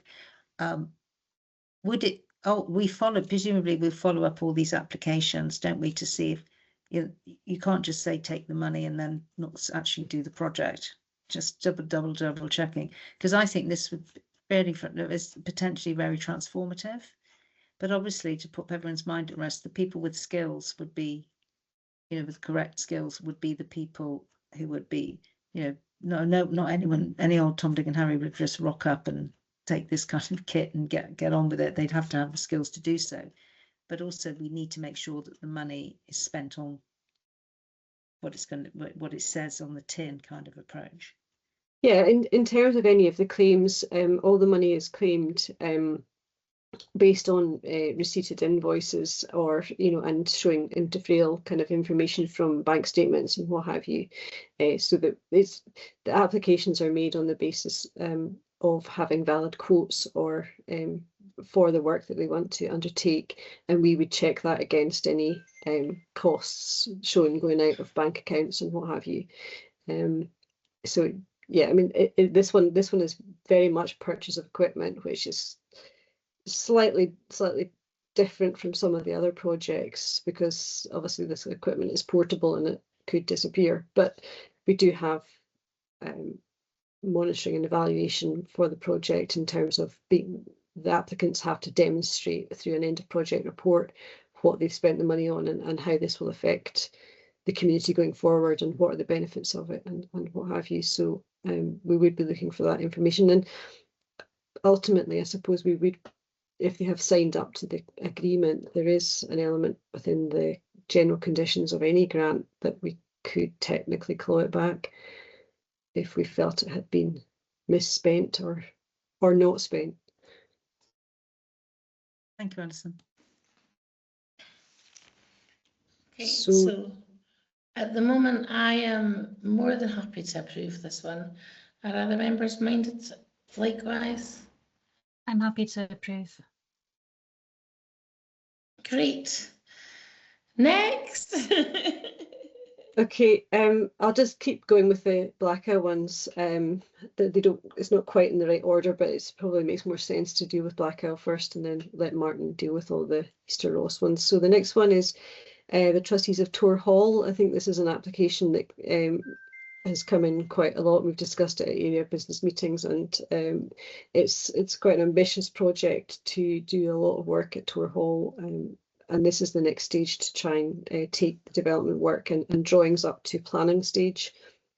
So it's very much a planning exercise. There are some minor repair works needing to keep the building open, and you know, a useful community asset. It does get mentioned in the Black Isle Place Plan. It's quite a key community facility on the Black Isle. And so this is just to take it for planning and development work. It's fairly straightforward.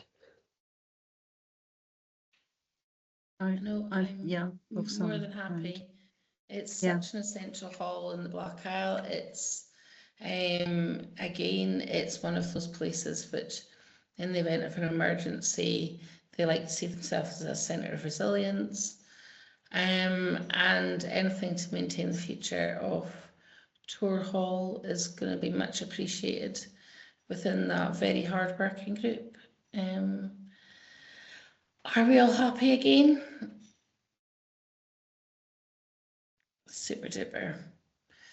I take it that moves us on to Rosalis Hall. Yeah, and so this is one which came out of an area business meeting, just going back to a comment earlier about members, you know, obviously passing on information to us about potential projects in your area is really useful.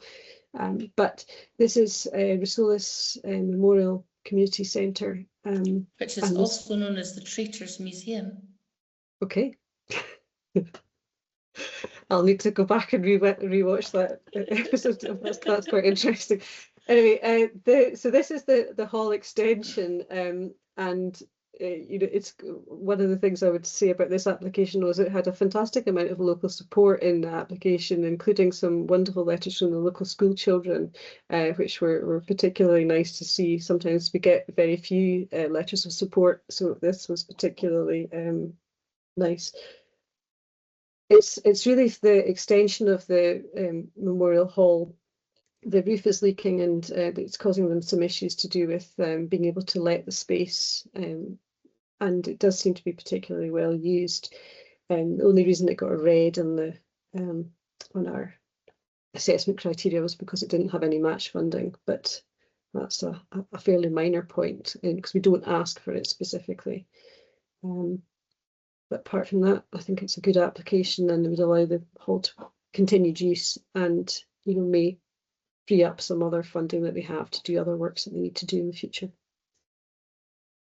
Absolutely. It's a brilliant little hall, and it's, you know, Rosalis is one of these parts of the Black Isle that can feel like as a sort of a residential area, it doesn't have a centre. So quite often the hall becomes the hub of the whole community.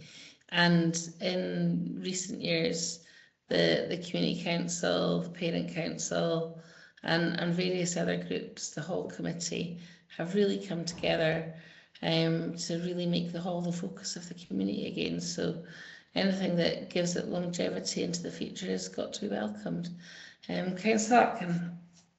I'll just come in to say that, you know, the whole committee has just had an injection of enthusiastic, you know, and very energetic new members. I mean, the AGM was like literally packed. The hall was packed. And Kilbogey players have now moved into this hall. It's so well, and also Risolis Arts. It's so well used, and it's got a wonderful history. But it's literally it. I mean, that is the only the only bit. It's a bit like the other hall you were talking about, Laura. It's all they've got is this hall, and the field behind it in terms of amenity in a very sparse rural area. So, I mean, I think all power to their elbow. They're amazingly energetic group. They're fantastic. Thank you. So, are we all happy to approve this one? Fabulous. And then I think that's that all the Black Isle ones? I think so. I'm just yeah, we had them slightly mixed up, but yes, that's all the ones for the Black Isle. So I'll maybe pass over to Martin now, and he can take you through the remaining Easter Ross projects. Okay, thanks, Alison. The two remaining Easter Ross projects are both pretty straightforward in terms of what they're looking to do. I'll just take Evington Community Trust first. They are requesting £47,484 towards a total cost of £77,484, and this is for the installation of new public toilets in Evington on the village green. It's a modular pre-constructed building that they're looking to put in. And interestingly, they've spoken with another community trust actually down in Fife, who have experience of the same contractor and the type of building they want to put in. And they spoke about both the contractor and the facility in very positive terms. So that was reassuring. The only reason this has an amber against the project robustness is that their building warrant still remains to be confirmed. It's expected at the start of December. However, there's no impediment to you approving this today. If you wish to, we would simply condition that as a pre-start condition as a matter of course. It's clearly a local priority, public toilets for the community in question. It's mentioned in the area plan, and they're a very competent applicant organisation. I've dealt with them on several projects over the years, so that gives a good deal of reassurance too. So really just very quickly, very strong in terms of environmental sustainability, a lot of positive measures in the design of the building, energy efficiency and so on. And yeah, just generally looks a very competent and straightforward application to deliver. That's very welcome by the local community. Sounds fabulous. Councillor Cockhill. I'd just like to highlight my support for this very competent application from a well-organised and reasonably well-resourced, or comparatively well-resourced community that have got actors within it who are able to take these sort of applications forward. Unfortunately, not all of our communities are as well equipped or resourced to do so. So I'd like moving forward to be looking at some of those less well-resourced ones that are maybe not clamouring for our resource because they don't have the wherewithal. But anyway, all behind this. Thank you. Councillor Higginson. There's one thing for sure, there's not enough toilets in the Highlands for public use. So I support this application, like my colleague, wholeheartedly. It's a shame it didn't get through in the first tranche, but I understood it was the planning consent then that was a problem. Martin, I just wondered, do you have any idea what the sticking block is with? Is there a sticking block, or is it just process time with the warrant? Do you have any idea at all? I'm not aware of any particular technical considerations around that. Unfortunately, I've just had some assurance that they expect a decision in early December. So hopefully it's just a workload issue. Yeah, okay, thank you. Thank you. I'm just going to note that Councillor Collier put in the chat that she also would support this, but obviously her throat's not great today. So if I can then open it up to Councillor Cross, please. Thank you, Chair. I am fully in support of this application as well, but I also wanted to endorse what Councillor Coghill was saying there about less privileged communities, and that we should bear in mind that there can be projects that we can hopefully bring forward in the near future. Thank you. Fantastic. So I'm assuming that we're all quite happy and in support of this application as well. Fantastic. And does that just leave one now? That's correct, Chair. Final application today is from Inver Football Club, and they are looking for £17,000 effectively to level their pitch and relay it. It's clear from the application and also a previous application that they've had into us that this is a really proactive local community club that's doing a lot of good work in their village and the surrounding areas, particularly with young people.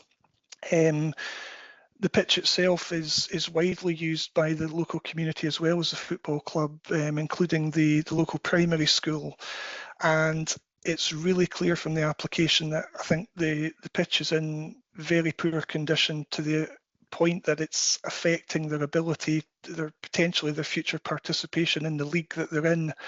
The secretary of that league has provided a letter of support just setting out the scale of the problem, and it's really just impacting on their ability to function as a club. I think the application showed really good, strong local community support, and although it's a full cash request to us for the full 100%, there's an awful lot of in-kind support has been pledged. And I saw that in the previous application that they put in as well for their new clubhouse and changing facility. That was, I think, the subject of a CLLD application previously. So all in all, very positive stuff can come from this application, and I think their position is actually fairly critical at the moment in terms of the condition of the pitch. Thank you. I was just going to note, I noticed that it's much more than just pitch levelling. It's accessibility, it's seating, and I do think that sport in whatever form has fantastic both physical and mental health benefits for those who play and for those who watch. So I think there's a lot of benefit to be had across the whole community with this project. So I'm going to open it first up to Councillor Ross, please. Yes, I'm 100% behind this community. They're a small community, just over 300 people in the village, and their resilience is just phenomenal. I had the pleasure of being invited to the opening of the pavilion, which was funded through CRF, and they're just so grateful for all the assistance that they do get, and they do put as much into it themselves as what they get in funding as well. So very supportive of this application. Fantastic. Councillor Dundas. Yeah, just really to endorse what Councillor Ross has just said, and it's great to see us being able to continue the funding to the next stage. It's really important that these groups who are putting so much work into it can keep seeing the progress and the benefits of the regeneration money, and it really is making a difference in Inver too. As Lindsay said, it's not just the football team, it's so many people that use this facility, the schools and the access and the mental health that it assists with. It's great, so I would fully support this award to them. Fantastic. And Councillor Ramsey. So yeah, just to reiterate as well that I really support this. Again, just as I'm new, but I don't live too far from Inver, and being a part of that community has grown up and seeing how they come together as a community is really good.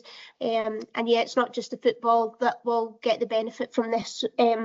With the new school opening up in Tain as well, and the facilities really upgrading there, I think it's still really important to keep up with the smaller communities and allowing them, with the smaller schools, to have the use of these facilities as well. And the football team did really well in the last season there with their cup final appearance. So if we can push that a little bit further, it's always a good thing as well. Fantastic. I'm noting from the tone, I think we're all quite happy to approve this application as well. And I was going to say, Alison and Martin and Fiona, I would really like to thank you all for the huge amount of work you put in, not only to getting this ready for committee, but supporting all of these community groups to get these applications ready for us to have a look at. And I know all the work that goes on behind the scenes is massive, so thank you all so much for all of that. I take it from the discussion earlier, we're happy to leave the unallocated portion at the moment and see what happens with the regeneration funding meeting in January. I think, Chair, we'd be happy to circulate a budget update following the meeting today, just so you can see exactly what you've funded and what you have remaining down to the penny. That would be fantastic, thank you. Okay, thank you so much. Thank you. That leaves us, I believe, on the very last item, which is to note the minutes of the last meeting. Are we happy to note them? Yep. Oh, Councillor Evanston. Yeah, I know we all thought this is going to be easy, but the item number 5 of the minutes, I haven't received any response at all that was requested by the committee. Okay. So I would, can I ask you, as Chair, Councillor Johnston, to make sure that I get the reply that the committee wanted me to get? Okay. I will certainly chase that on your behalf. Thank you. Okay, so with that, a side note to the minutes, I would just like to say thank you all for your time today. I realise it's been a very long day, but I just want to thank you all, and especially Connie for being your first one. It's been an absolute pleasure to have you taking part, and I can guarantee you did not ask any silly questions whatsoever. It's early days. It's early days. I'm just psyching up for them. But thank you all, and we will see you again.